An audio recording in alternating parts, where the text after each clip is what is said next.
ಉಪಾಯಗಳಲ್ಲ.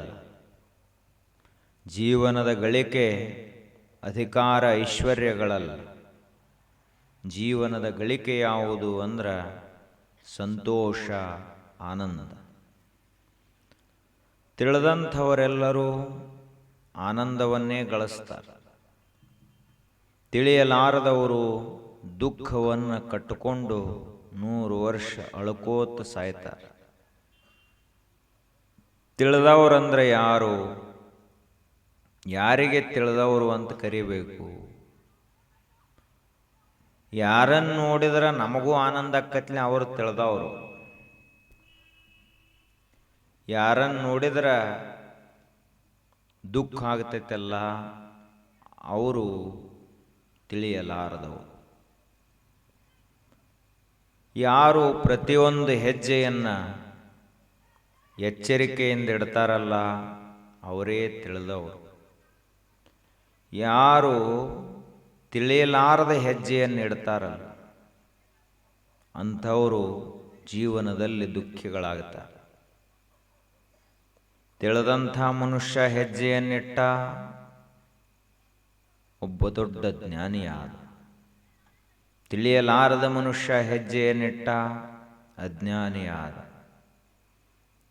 ಹೀಗಾಗಿ ಸೌಂಡ್ ಕಡಿಮೆ ಮಾಡಿ.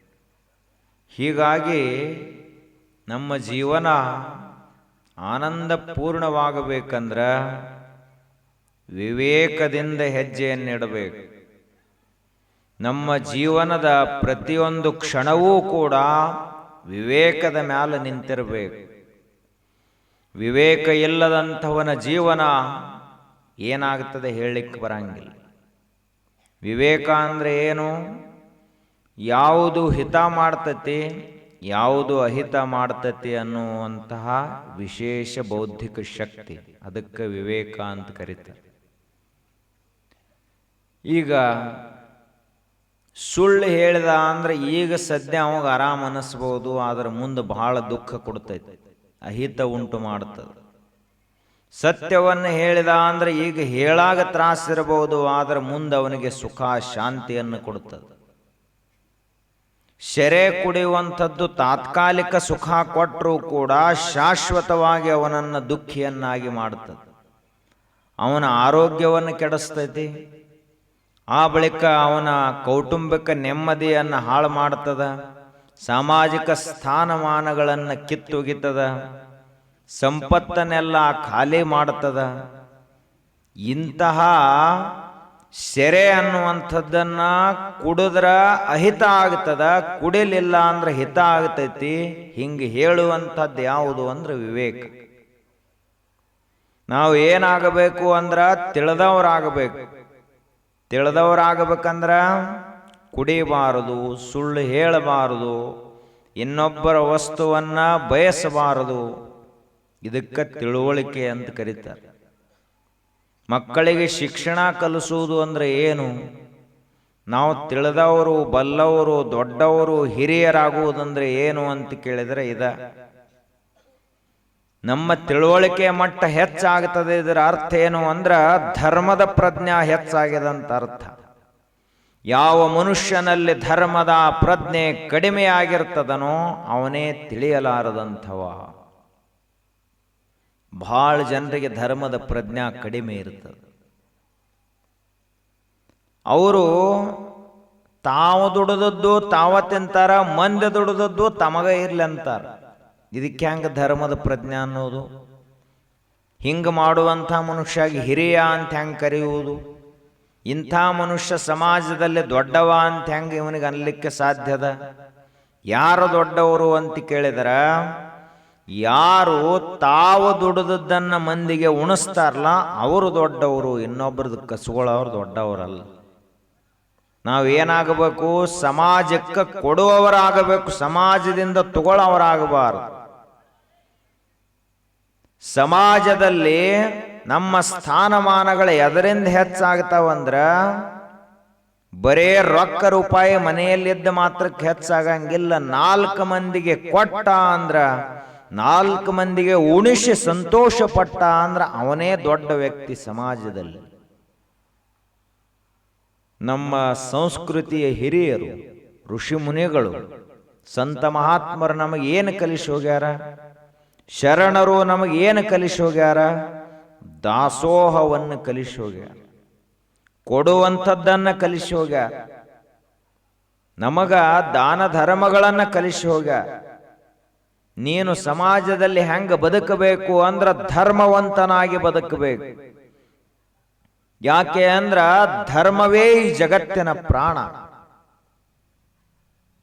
ನಾವು ಧಾರ್ಮಿಕರು, ಇದರ ಅರ್ಥ 2 ತೆಂಗಿನಕಾಯಿ ಒಡೆದು ಉದ್ಬತ್ತಿ ಬೆಳಗ್ಗೆ ಒಂದು ದೊಡ್ಡ ಪೂಜಾ ಮಾಡಿ ಗಂಟೆ ಬಡದಿವಿ ಅಂದ್ರ ಧಾರ್ಮಿಕರಾಗಲಿಲ್ಲ. 4 ಹಸಿದಂತ ಹೊಟ್ಟೆಗಳಿಗೆ ನೀನು ಅನ್ನ ಹಾಕಿದೆ ಅಂದ್ರೆ ನಿಜವಾದ ಧಾರ್ಮಿಕ ಆದಿ ಅಂತ ಅರ್ಥ. ಅಳುವಂಥ ಮನುಷ್ಯನ ಅಳುವನ್ನು ನಿಲ್ಲಿಸಿ ಸಾಂತ್ವನ ಹೇಳಿ, ನೀ ಅಂಜಬೇಡಪ್ಪ, ನಿನ್ನ ಹಿಂದೆ ನಾವು ಅದೇವೇ ಅಂತ ಇಂಥ 4 ಮಾತುಗಳನ್ನು ಹೇಳಿದ ಅಂದ್ರೆ ಅವ ಧಾರ್ಮಿಕ ಮನುಷ್ಯ. ತಿಳಿದವರು ಮಾಡುವಂಥ ಕೆಲಸಗಳೇ ಬೇರೆ, ತಿಳಿಯಲಾರದವರು ಮಾಡುವ ಕೆಲಸಗಳೇ ಬೇರೆ. ತಿಳಿದವನ ಜೀವನವೇ ಬೇರೆ ಇರ್ತದ, ತಿಳಿಯಲಾರದವನ ಜೀವನನ ಬೇರೆ ಇರ್ತದ. ನಾವು ಜಗತ್ತಿನಲ್ಲಿ ಅವಿವೇಕಿಗಳು, ಅಜ್ಞಾನಿಗಳು ಅನಿಸ್ಕೊಂಡು ಬದುಕಬಾರದು. ಜ್ಞಾನಿಗಳು, ವಿವೇಕಿಗಳು, ಬುದ್ಧಿವಂತರು ಅನಿಸ್ಕೊಂಡು ಬದುಕಬೇಕು. ನಮ್ಮ ಹತ್ರ ಎಷ್ಟು ಸಂಪತ್ತೈತಿ ಅನ್ನೋದ್ರ ಮ್ಯಾಲಿನಿಂದ ತಿಳುವಳಿಕೆ ಉಳ್ಳವ ಅಂತ ಅನ್ಸ್ಕೊಳಂಗಿಲ್ಲ. ಎಂಥ ದೊಡ್ಡ ಅಧಿಕಾರದ ಗದ್ದಿಗೆ ಮೇಲೆ ಕುಂತಾನ, ಅದರ ಮ್ಯಾಲಿನಿಂದ ಇವಾಗ ತಿಳಿದವ ಅಂತ ಯಾರು ಅನ್ನಂಗಿಲ್ಲ. ನಿಜವಾದ ತಿಳಿದವ ಯಾರಪ್ಪ ಅಂದ್ರ, ಯಾವ ಮನುಷ್ಯನಲ್ಲಿ ಧರ್ಮದ ಪ್ರಜ್ಞೆ ಜಾಗೃತವಾಗಿದೆಯೋ ಆತನೇ ತಿಳಿದವ. ಕೋಟ್ಯಾಧೀಶ ಇರ್ತಾನ, ಆದ್ರ ಅವನು ಹೊಲದಾಗ ದುಡ್ದವ್ರ ಪಗಾರ ಉಳಿಸ್ಕೊಂಡಿರ್ತಾನ, ಅವಾಗ ಹೆಂಗೆ ತಿಳಿದವ ಅನ್ನೋದು? ದೊಡ್ಡ ಅಧಿಕಾರದ ಗದ್ದಿಗೆ ಮೇಲೆ ಕೂತಿರ್ತಾನ, ಅಧಿಕಾರದ ಗದ್ದಿಗೆ ಮೇಲೆ ಕೂತವನ ಹತ್ರ ಏನೇನು ಬರ್ತಾವ? ನ್ಯಾಯ ಹೇಳುವಂತ ಒಂದು ಸ್ಥಾನ ಅವನಿಗದ. ತನ್ನ ಮಗ ತಪ್ಪು ಮಾಡಿರ್ತಾನ, ಆ ಸಂದರ್ಭದಲ್ಲಿ ಇವನ ಕೈಯಾಗ ನ್ಯಾಯದ ತಕ್ಕಡಿಯನ್ನು ಕೊಟ್ಟಿರ್ತಾರ. ಸ್ವತಃ ಅವನ ಮಗನ ತಪ್ಪು ಮಾಡ್ಯಾನ ಅಂದ ಬಳಿಕ ಅಧಿಕಾರದ ಗದ್ದಿಗೆ ಮೇಲಿರುವ ಮನುಷ್ಯ ನ್ಯಾಯವನ್ನು ನೋಡ್ಲಿಲ್ಲವ, ತನ್ನ ಮಗನನ್ನ ನೋಡಿದ. ತೀರ್ಪೇನು ಕೊಟ್ಟ ಅಂದ್ರ ಮಗಂದೇನೋ ತಪ್ಪಿಲ್ಲ, ಬಡವಂದೇ ತಪ್ಪದ ಅಂತ ತೀರ್ಪು ಕೊಟ್ಟ, ನ್ಯಾಯ ಕೊಟ್ಟ. ಅದಕ್ಕೆ ನ್ಯಾಯ ತಾರೇನು? ಅವ ಅಷ್ಟು ದೊಡ್ಡ ಗದ್ದಿಗೆ ಮೇಲೆ ಕೂತರೂ ಕೂಡ ಅವನಿಗೆ ಧರ್ಮವಂತ, ತಿಳಿದವ ಅಂತ ಕರೀತಾರೇನು? ತಿಳಿದವ ಯಾರು ಅಂದ್ರ, ಯಾವಾತನು ಪಕ್ಷಪಾತ ಮಾಡುವುದಿಲ್ಲವೋ ಅವನೇ ತಿಳಿದವ. ಒಂದು ಕಣ್ಣಿಗೆ ಬೆಣ್ಣೆ, ಇನ್ನೊಂದು ಕಣ್ಣಿಗೆ ಸುಣ್ಣ ಮಾಡುವಂಥ ಮನುಷ್ಯ ದೊಡ್ಡವ ಹೆಂಗಾಗ್ತಾನ? ಯಾರೇ ತಪ್ಪು ಮಾಡಲಿ ಎಲ್ಲರಿಗೂ ಶಿಕ್ಷೆ ಒಂದೇ. ಯಾವ ಸರಿ ಮಾಡಿರ್ತಾನಲ್ಲ ಅವನಿಗೆ ಒಂದು ಬೇರೆ, ಯಾವ ತಪ್ಪು ಮಾಡಿರ್ತಾನಲ್ಲ ಅವನಿಗೆ ಶಿಕ್ಷೆ. ಇದು ಧರ್ಮದ ನೀತಿ, ಧರ್ಮದ ನಿಯಮ. ಆದ್ರೆ ಬಹಳ ಜನ ಏನ್ ಮಾಡ್ತಾರ, ಅವರಿಗೆ ಧರ್ಮದ ಪ್ರಜ್ಞಾನ ನಷ್ಟ ಆಗಿ ಹೋಗಿರ್ತದೆ, ವಿವೇಕ ಶಕ್ತಿಯೇ ನಷ್ಟವಾಗಿ ಹೋಗಿರ್ತದೆ. ಈಗ ನಮ್ಮ ದೇಶದ ಪರಿಸ್ಥಿತಿ ಹಿಂಗಾಗಲಿಕ್ಕೆ ಕಾರಣೀಕರ್ತರು ಯಾರಪ್ಪ? ತಿಳಿಯಲಾರದವರಿಗೆ ನಾವು ದೊಡ್ಡ ಸ್ಥಾನದಾಗ ಕೂಡಿಸಿಬಿಟ್ಟಿವಿ, ಅದಕ್ಕೆ ನಮ್ಮ ದೇಶ ಹಿಂಗಾಗ್ಯದ. ಈಗ ಅಧಿಕಾರ ಯಾರ ಕಡೆ ಕೊಟ್ಟಿರ್ತೀವಿ ನಾವು? ಈ ಎಲೆಕ್ಷನ್ಗಳು ಬರ್ತಾವ, ಚುನಾವಣೆಗಳು ಬರ್ತಾವ, ಯಾರ ಕೈಯಾಗ ಅಧಿಕಾರ ಕೊಡ್ತೀವಿ? ಆ ಮನುಷ್ಯ ಧರ್ಮವಂತದಾನಂತ ಕೊಡ್ತೀವೋ, ನ್ಯಾಯ ಸರಿಯಾಗಿ ಮಾಡ್ತಾನಂತ ಕೊಡ್ತೀವೋ, ನಮಗೆ ಬೇಕಾಗ್ಯಾನಂತ ಕೊಡ್ತೀವೋ, ಏನಂತ ಕೊಡ್ತೀವೋ? ನಾವು ಧರ್ಮ ನ್ಯಾಯ ಇದನ್ನೇನು ನೋಡಂಗಿಲ್ಲ. ನಮಗೆ ಯಾವ ರೊಕ್ಕ ಕೊಡ್ತಾ ನಾವು ಓಟ್ ಹಾಕ್ತೀವಿ. ನಾವು ಅಂತ ಹುಚ್ಚರು. ಇನ್ನು ಇಂಥ ಹುಚ್ಚರು ಕೂಡಿ ಭವ್ಯ ಭಾರತ ದೇಶವನ್ನು ಕಟ್ಟವರು. ಯಾವ ದೇಶದಲ್ಲಿ ಋಷಿ ಮುನಿಗಳು ತಮ್ಮ ಧ್ಯಾನ ಮಗ್ನ ಅವಸ್ಥೆಯಲ್ಲಿ ಪರಮಾತ್ಮನನ್ನೇ ಕಂಡರೋ ಅಂಥ ದೇಶ ಭಾರತ. ಯಾವ ದೇಶದಲ್ಲಿ ಧ್ಯಾನ ಮಗ್ನ ಅವಸ್ಥೆಯಲ್ಲಿ ಋಷಿಗಳ ಮುಖಾರವಿದ್ದನಿಂದ ಮಂತ್ರಗಳೇ ಹೊರಗೆ ಬಂದು ಅಂಥ ಮಂತ್ರ ಸದೃಶವಾದಂಥ ದೇಶ ನಮ್ಮದು ಭಾರತ. ಇದು ದಾರ್ಶನಿಕರ ನೆಲ, ಮಹಾತ್ಮರ ನೆಲ, ಜಾತಿ ಭೇದವನ್ನ ಮಾಡದಂತ ಸತ್ಪುರುಷರು ಅವತರಿಸಿದಂತ ಪುಣ್ಯದ ಭೂಮಿ ಭರತ ಕಂಡ. ಇಂಥದ್ರೊಳಗೆ ಹುಟ್ಟಿ ನಾವು ಯಾರ ಕೈಯಾಗ ಹೋದ ದೇಶ ಕೊಡ್ಲಾತ್ತಿದ್ದೀವಿ ಅದನ್ನು ಸ್ವಲ್ಪ ವಿಚಾರ ಮಾಡಬೇಕು. ತಿಳಿದವರ ಕೈಯಾಗ ದೇಶವನ್ನು ಕೊಟ್ಟಿದ್ರ ಈ ದೇಶ ಇಡೀ ಜಗತ್ತನ್ನೇ ಆಳ್ತಾ ಇತ್ತು. ಈ ದೇಶದಲ್ಲಿ ನೆಲದ ಸಂಪತ್ತಿಗೆ ಕೊರತೆ ಇಲ್ಲ, ಜಲದ ಸಂಪತ್ತಿಗೆ ಕೊರತೆ ಇಲ್ಲ, ಪರ್ವತಗಳ ಕಡಿಮೆ ಇಲ್ಲ, ನದಿಗಳ ಕಡಿಮೆ ಇಲ್ಲ, ದವಸ ಧಾನ್ಯಗಳು, ಹಕ್ಕಿ ಪಕ್ಕಿಗಳು, ಪಶು ಪಕ್ಷಿ, ಅಷ್ಟೇ ಅಲ್ಲದೆ ಅಸಂಖ್ಯ ರೀತಿಯ ಬೆಳೆಗಳನ್ನ, ವನಸ್ಪತಿಗಳನ್ನ, ಔಷಧಿಗಳನ್ನ ಬೆಳೆಯುವಂಥ ನೆಲ ನಮ್ಮ ಭಾರತ. ವೈವಿಧ್ಯಮಯವಾದಂಥ ಭೂಖಂಡವನ್ನ, ಭೂ ಪ್ರದೇಶವನ್ನ ಹೊಂದಿರುವಂಥದ್ದು ನಮ್ಮ ಭಾರತ. ಇಷ್ಟೆಲ್ಲ ಇದ್ರೂ ಕೂಡ ತಿಳಿಯಲಾರದವ್ರ ಕೈಯಾಗ ನಾವೇನು ಅಧಿಕಾರ ಕೊಟ್ಟೆವಲ್ಲ, ಅವ್ರು ಏನು ಮಾಡಿದ್ರು? ಈಗ ಸದ್ಯ ಇರೋದು ಯಾವ ವ್ಯವಸ್ಥೆ? ಪ್ರಜಾಪ್ರಭುತ್ವ ವ್ಯವಸ್ಥೆ. ಯಾರಿಗೆ 18 ವರ್ಷ ಆಗೈತ್ಲ ಅವ ಈ ದೇಶವನ್ನು ಆಳ್ಲಿಕ್ಕೆ ಸಮರ್ಥ, ಅವ ಶಾಸಕನಾಗಲಿಕ್ಕೆ ಸಮರ್ಥ. ಆದರೆ ನಾವು ಒಮ್ಮೆ ಏನಾದರೂ ಅಧಿಕಾರ ಗದ್ದಿಗೆ ಮೇಲೆ ಕೂತ ಅಂದ್ರೆ ಅವ ಹೊಳ್ಳೆ ಮತ್ತೆ ಮುಂದೆ ಏನು ಮಾಡ್ತಾನ? ಅವ ತನ್ನ ಮಗನ ಎಲೆಕ್ಷನ್ಗೆ ನಿಲ್ಲಿಸ್ತಾನ. ನಾವೆಲ್ಲ ಏನು ಮಾಡ್ತೀವಿ? ಪ್ರಶ್ನೆನ ಮಾಡಂಗಿಲ್ಲ. ಯಾಕಪ್ಪ ನಿನ್ನ ಮಗ ಒಬ್ಬನ ಪ್ರಜೆ ಏನು, ನಾವು ಪ್ರಜೆಗಳಲ್ಲಂತ ಯಾರೂ ಕೇಳಂಗಿಲ್ಲ ನಾವು. ಆದ್ದರಿಂದ ಯಾರು ಈ ದೇಶದ ಸಂಪತ್ತನ್ನು ಮನೆ ಸಲುವಾಗಿ ಬಳಸ್ತಾರಲ್ಲ ಅವರಂಥ ಕಳ್ಳರು ಯಾರೂ ಇಲ್ಲ. ತುಡುಗರಂದ್ರೆ ಬರೀ ಬಾಗಲ ಮುರಿದು ರಾತ್ರಿ ತುಡುಗು ಮಾಡೋರು ಅಷ್ಟೇ ತುಡುಗರಲ್ಲ. ಪಾಪ ಅವರೆಷ್ಟು ತುಡುಗು ಮಾಡಿರ್ತಾರ?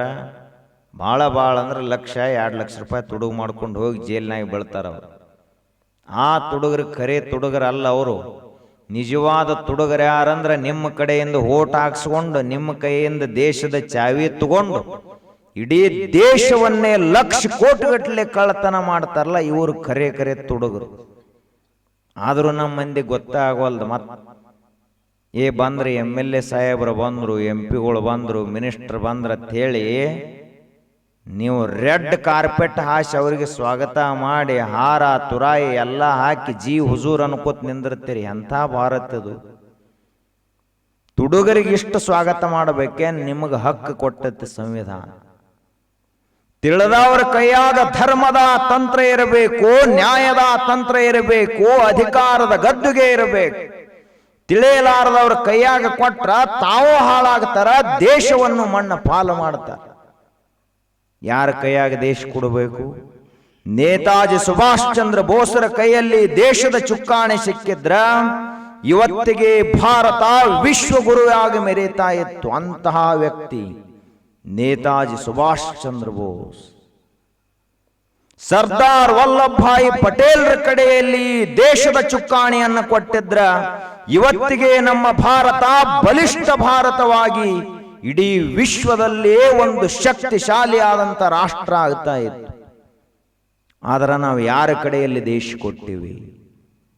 ಯಾರು ಚಟಗಾರರಿದ್ರು, ಯಾರು ಸೋತವರಿದ್ರು, ಯಾರ ತಲೆಯಲ್ಲಿ ವಿದೇಶದ ವಿಚಾರಧಾರೆಗಳಿದ್ದು ಅಂತ ಮನುಷ್ಯನ ಕೈಯಲ್ಲಿ ದೇಶದ ಚುಕ್ಕಾಣಿಯನ್ನು ಕೊಟ್ಟಿವಿ.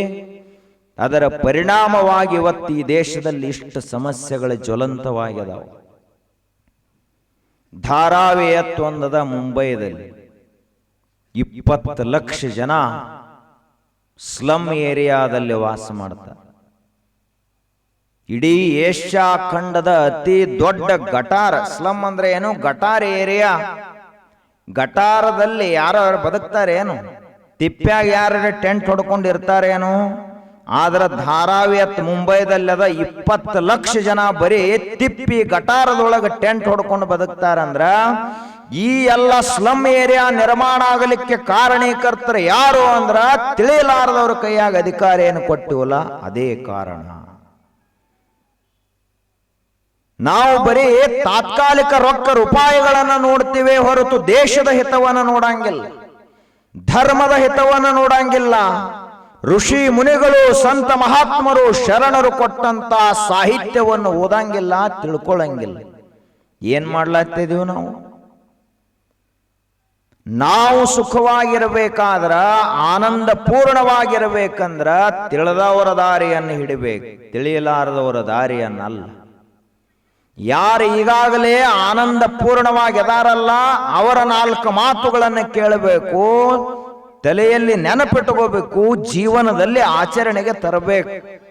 ಅದು ನಮ್ಮ ಜೀವನದ ವಿಧಾನ. ನಮ್ಮ ತಲೆಯಾಗ ಏನ್ ತುಂಬ್ಯಾವ? ಬುದ್ಧ ಹೇಳಿದಂಥ ಮಾತುಗಳ ತಲೆಯಾಗದಾವೇನು? ಬಸವಣ್ಣನವರು ಹೇಳಿದಂಥ 4 ವಚನಗಳದಾವೇನು? ತುಕಾರಾಮರು ಹೇಳಿದಂಥ ಅಭಂಗಗಳದಾವೇನು? ಅಕ್ಕ ಮಹಾದೇವಿ ಹೇಳಿದಂಥ ವೈರಾಗ್ಯದ ಮಾತುಗಳು ನಮ್ಮ ತಲೆಯಲ್ಲಿ ಅದಾವೇನು? ಅವರು ಬರದಾರತ್ತ ನಮಗೇನ ಗೊತ್ತಿಲ್ರಿ ಎತ್ತಾರ. ನಮ್ಮ ತಲೆಯಲ್ಲಿರುವುದು ಏನಪ್ಪಾ ಅಂದ್ರ ತಿಳಿಲಾರದವ್ರ ಮಾತುಗಳದಾವು. ಹಿಂಗಾಗಿ ನಾವು ತಿಳಿಲಾರದವರೇ ಆಗಿದ್ದೀವಿ. ತಿಳಿದವರು ತಿಳಿಲಾರದವರು ಗುರುತು ಹಿಡಿಯುವುದು ಹೆಂಗ? ಯಾವನಲ್ಲಿ ಆಸೆಗಳೇ ಇರುವುದಿಲ್ಲವೋ ಅವನು ತಿಳಿದವ, ಅವನು ಜಗತ್ತಿನಲ್ಲಿ ಬಹಳ ದೊಡ್ಡವ. ಹಿರಿಯತನ ಅನ್ನುವಂಥದ್ದು ವಯಸ್ಸಿನಿಂದ ಒಂದು ಬರ್ತೈತಿ, ಅನುಭವದ ನೆಲೆಯಿಂದ ಒಂದು ಹಿರಿತನ ಬರ್ತದೆ. ವಯಸ್ಸಿನಿಂದ ಬರುವಂತ ಹಿರಿತನ ಎಲ್ಲರಿಗೂ ಬರ್ತೈತಿ. ಅದು ಇವತ್ತು ಭೂಮಿ ಮೇಲೆ ಹುಟ್ಟ್ಯಾನಂದ್ರ ಅವಾಗ ಏನೂ ಆಗಲಾರ್ದ ಬದುಕಿದ ಅಂದ್ರ ಅವನು 100 ವರ್ಷಕ್ಕೆ ದೊಡ್ಡ ಹಿರಿಯ ಈ ಜಗತ್ತಿನಲ್ಲಿ. ವಯಸ್ಸಿನ ಆಧಾರದ ಹಿರಿತನ ಇದು. ಖರೆ ಹಿರಿತನ ಯಾವುದು ಅಂದ್ರೆ ಯಾವನಲ್ಲಿ ಸ್ವಾರ್ಥ ಇಲ್ಲ, ಆಸೆಗಳಿಲ್ಲ, ರಾಗದ್ವೇಷಾದಿಗಳಿಲ್ಲ, ಯಾವಾತನಿಗೆ ಪರಮಾತ್ಮನ ದರ್ಶನ ಆಗಿ ತಾನೇ ದೇವರಾಗ್ಯಾನಲ್ಲ ಅವನು ಈ ಜಗತ್ತಿನಲ್ಲಿ ಖರೆ ಹಿರಿಯ. ಇವನಿಗೆ ಹಿರಿಯ ಅಂತ ಕರೀತಾರೆ. ನಾವೆಂಥ ಹಿರಿಯರಾಗಬೇಕು? ವಯಸ್ಸಿನಿಂದ ಹಿರಿತನ ಅಂತೂ ಬರ್ತೈತೆ. ಅದು ಪ್ರಯತ್ನ ಯಾವುದು ಮಾಡಬೇಕು ಅಂದ್ರ ತಿಳುವಳಿಕೆ ಹಿರಿಯರಾಗಬೇಕು. ನಮ್ಮ ಜೀವನ ಇಷ್ಟ ಕ್ಲಿಷ್ಟ ಆಗಲಿಕ್ಕೆ, ಇಷ್ಟ ತ್ರಾಸ ಪಡ್ಲಿಕ್ಕೆ ಕಾರಣ ಏನು ಅಂದ್ರೆ ಸರಿಯಾದ ತಿಳುವಳಿಕೆ ನಮ್ಮ ತಲೆಯಾಗಿಲ್ಲ. ತಿಳ್ಕೊಳಕ್ ಪ್ರಯತ್ನ ಮಾಡ್ತೇವೆ ನಾವು. ಏನರೇ ತುಸು ತ್ರಾಸ ಆತಂದ್ರ ಗುರುಗಳ ಕಡೆ ಹೋಗಿ, ಗುಡಿಗೆ ಹೋಗಿ, ಜ್ಯೋತಿಷಿಗಳ ಕಡೆ ಹೋಗಿ ಕೇಳ್ತಾರೆ. ಏನ್ ನೋಡ್ರಿ ನಮಗ್ ಕಾಡ್ಲತ್ತೈತಿ, ನೋಡ್ರಿ ನಮ್ಮ ಕೈಯರೇ ನೋಡ್ರಿ, ಆ ಬಳಿಕ ನಮ್ಮ ಹಣೆ ಬರಾರೆ ಚೆಕ್ ಮಾಡ್ರಿ, ತುಸು ಓದಿ ಹೇಳ್ರಿ ಏನಾಗೈತೆ ಅಂತ ಹೇಳ್ತಾರೆ. ಅವ್ರಂತಾರ ಗುರುಗಳು, ನಿನ್ನ ಹಣೆಯ ಬರಹ ಅದನ್ನ ಓದುವಂತ ಶಕ್ತಿ ನಮ್ಮ ಕಡೆ ಅಲ್ಲ, ನಿನ್ನ ಮನಸ್ಸಿನೊಳಗ ಐತಿ. ನಿನ್ನ ಎಲ್ಲಾ ಸಮಸ್ಯೆಗಳ ಮೂಲ ಹೊರಗೆಲ್ಲೂ ಇಲ್ಲ, ನಿನ್ನ ಮನಸ್ಸಿನ ಒಳಗ ಐತಿ. ನೀ ಕೆಡ್ಲಾಕ್ ಎಲ್ಲೋ ಹೊರಗಿನವ್ರ ಕಾರಣ ಅಲ್ಲ, ನಿನ್ನ ಮನಸ್ಸು ಕಾರಣದ. ಆದ್ದರಿಂದ ಮನುಷ್ಯನೇ, ಜ್ಯೋತಿಷಿಗಳ ಕೈಯಲ್ಲಿ ನಿನ್ನ ಭವಿಷ್ಯ ಇಲ್ಲ, ಗುರುಗಳ ಕಡೆಯಲ್ಲಿ ನಿನ್ನ ಹಣೆಯ ಬರಹವನ್ನು ಬದಲಿಸುವಂತ ಶಕ್ತಿ ಇಲ್ಲ.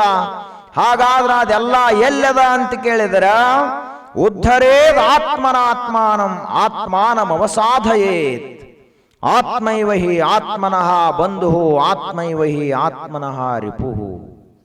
ನಮ್ಮ ಉದ್ಧಾರದ ಶಕ್ತಿ ಎಲ್ಲದಪ್ಪ? ಯಾವನೋ ಒಬ್ಬ ದೇವರು ಬಂದು ನಮ್ಮನ್ನ ಕೈ ಹಿಡಿದ ಇದರಿಂದ ಎತ್ತಂಗಿಲ್ಲ. ನಮ್ಮ ಕಣ್ಣೀರು ಒರೆಸ್ಲಾಕ ಯಾವನೋ ಬರಂಗಿಲ್ಲ. ಕಣ್ಣೀರು ಬರಲಾರ್ದಂಗ ಮಾಡ್ಬೇಕಂದ್ರ ನಮ್ಮ ಮನಸ್ಸು ನಕ್ಕೋತಿತ್ತು ಅಂದ್ರೆ ಕಣ್ಣೀರ ಬರಂಗಿಲ್ಲ. ನಮ್ಮ ಚಿಂತೆಯನ್ನ ಹೋಗಲಾಡಿಸಬೇಕಾಗಿತ್ತು ಅಂದ್ರ ಚಿಂತೆ ಬರಲಾರ್ದಂಗ ನಮ್ಮ ಮನಸ್ಸಿರಬೇಕಾಗ್ತದೆ. ಆದ್ದರಿಂದ ನಾವು ನಮ್ಮ ಸಮಸ್ಯೆಕ್ಕೆ ಯಾರೋ ಹೊರಗಿನವ್ರ ಕಾರಣದಾರತ್ತೆಂದೂ ಭಾವಿಸಬಾರದು. ನಾವು ದುಃಖಿ ಆಗಲಕ್ಕ ಮಂದಿ ಕಾರಣದಾರತ್ತೆಂದೂ ತಿಳ್ಕೋಬಾರದು. ನಮ್ಮ ಮನಸ್ಸು ಬಹಳ ಚಂಚಲದ. ನಮ್ಮ ಮನಸ್ಸು ಭಾಳ ಹೊಲಸಾಗಿರೋದ್ರಿಂದಾಗಿ ಇದೆಲ್ಲ ತ್ರಾಸ ನಡೆದಿರ್ತದೆ. ಯಾರ ಕಾರಣೀಕರ್ತರು? ಹಾಗಾದ್ರೆ ನಮ್ಮ ಮನೆ ಕಸ ಮಂದಿ ಬಂದು ಹೊಡೆಯಂಗಿಲ್ಲ, ನಾವು ಹೊಡಿಬೇಕು. ಇಲ್ರಿ, ಮತ್ತು ನಾವು ದೊಡ್ಡ ಸಾಹುಕಾರ ಇದೀವಿ, ಅದಕ್ಕೆ ಯಾರೇ ಬಂದು ಹೊಡಿಲಿ. ಆಳ ಹೆಚ್ಚರ ಹೊಡಿತಾರ, ಪುಕಟ ಯಾರೋ ಬಂದು ನಿಮ್ಮ ಮನೆ ಗೌಡ್ರದಿರೋದು ಕಸ ಹೊಡೆಯಂಗಿಲ್ಲ. ಆದ್ರೆ ಮನಸ್ಸನ್ನುವಂಥದ್ದು ಹಿಂಗೈತಿ. ಇನ್ನು ಈ ಮನ್ಯಾಗ ಹೊರಗಿನವರೇ ಬಂದು ಹೊಡ್ಲಾಕ ಬರ್ತೈತಿ. ಮನಸ್ಸಿನಾಗ ನಮ್ಮ ಕಸ ನಾವು ಹೊಡಿಬೇಕು. ಇಷ್ಟು ದುಃಖ, ಚಿಂತೆ, ತ್ರಾಸ, ಭಯ ಇವೆಲ್ಲ ಆಗಲಿಕ್ಕೆ ಕಾರಣ ಯಾರಪ್ಪ? ನಾವು ಅದೇವಿ. ಒಮ್ಮೆರೆ ನಾವು ಶಾಂತವಾಗಿ ಕುತ್ಕೊಂಡು, ತಣ್ಣಗ ಕುತ್ಕೊಂಡು ಧ್ಯಾನ ಅದು ಮಾಡ್ಯದಿವ. ನನ್ನ ಮನಸ್ಸಿನಲ್ಲಿ ಏನ್ ನಡೆದದ ನಾನ ನೋಡ್ಲಾಕ್ ಕಲಿಬೇಕು. ಅದಕ್ಕೆ ಅಧ್ಯಾತ್ಮ ಅಂತ ಕರೀತಾರೆ.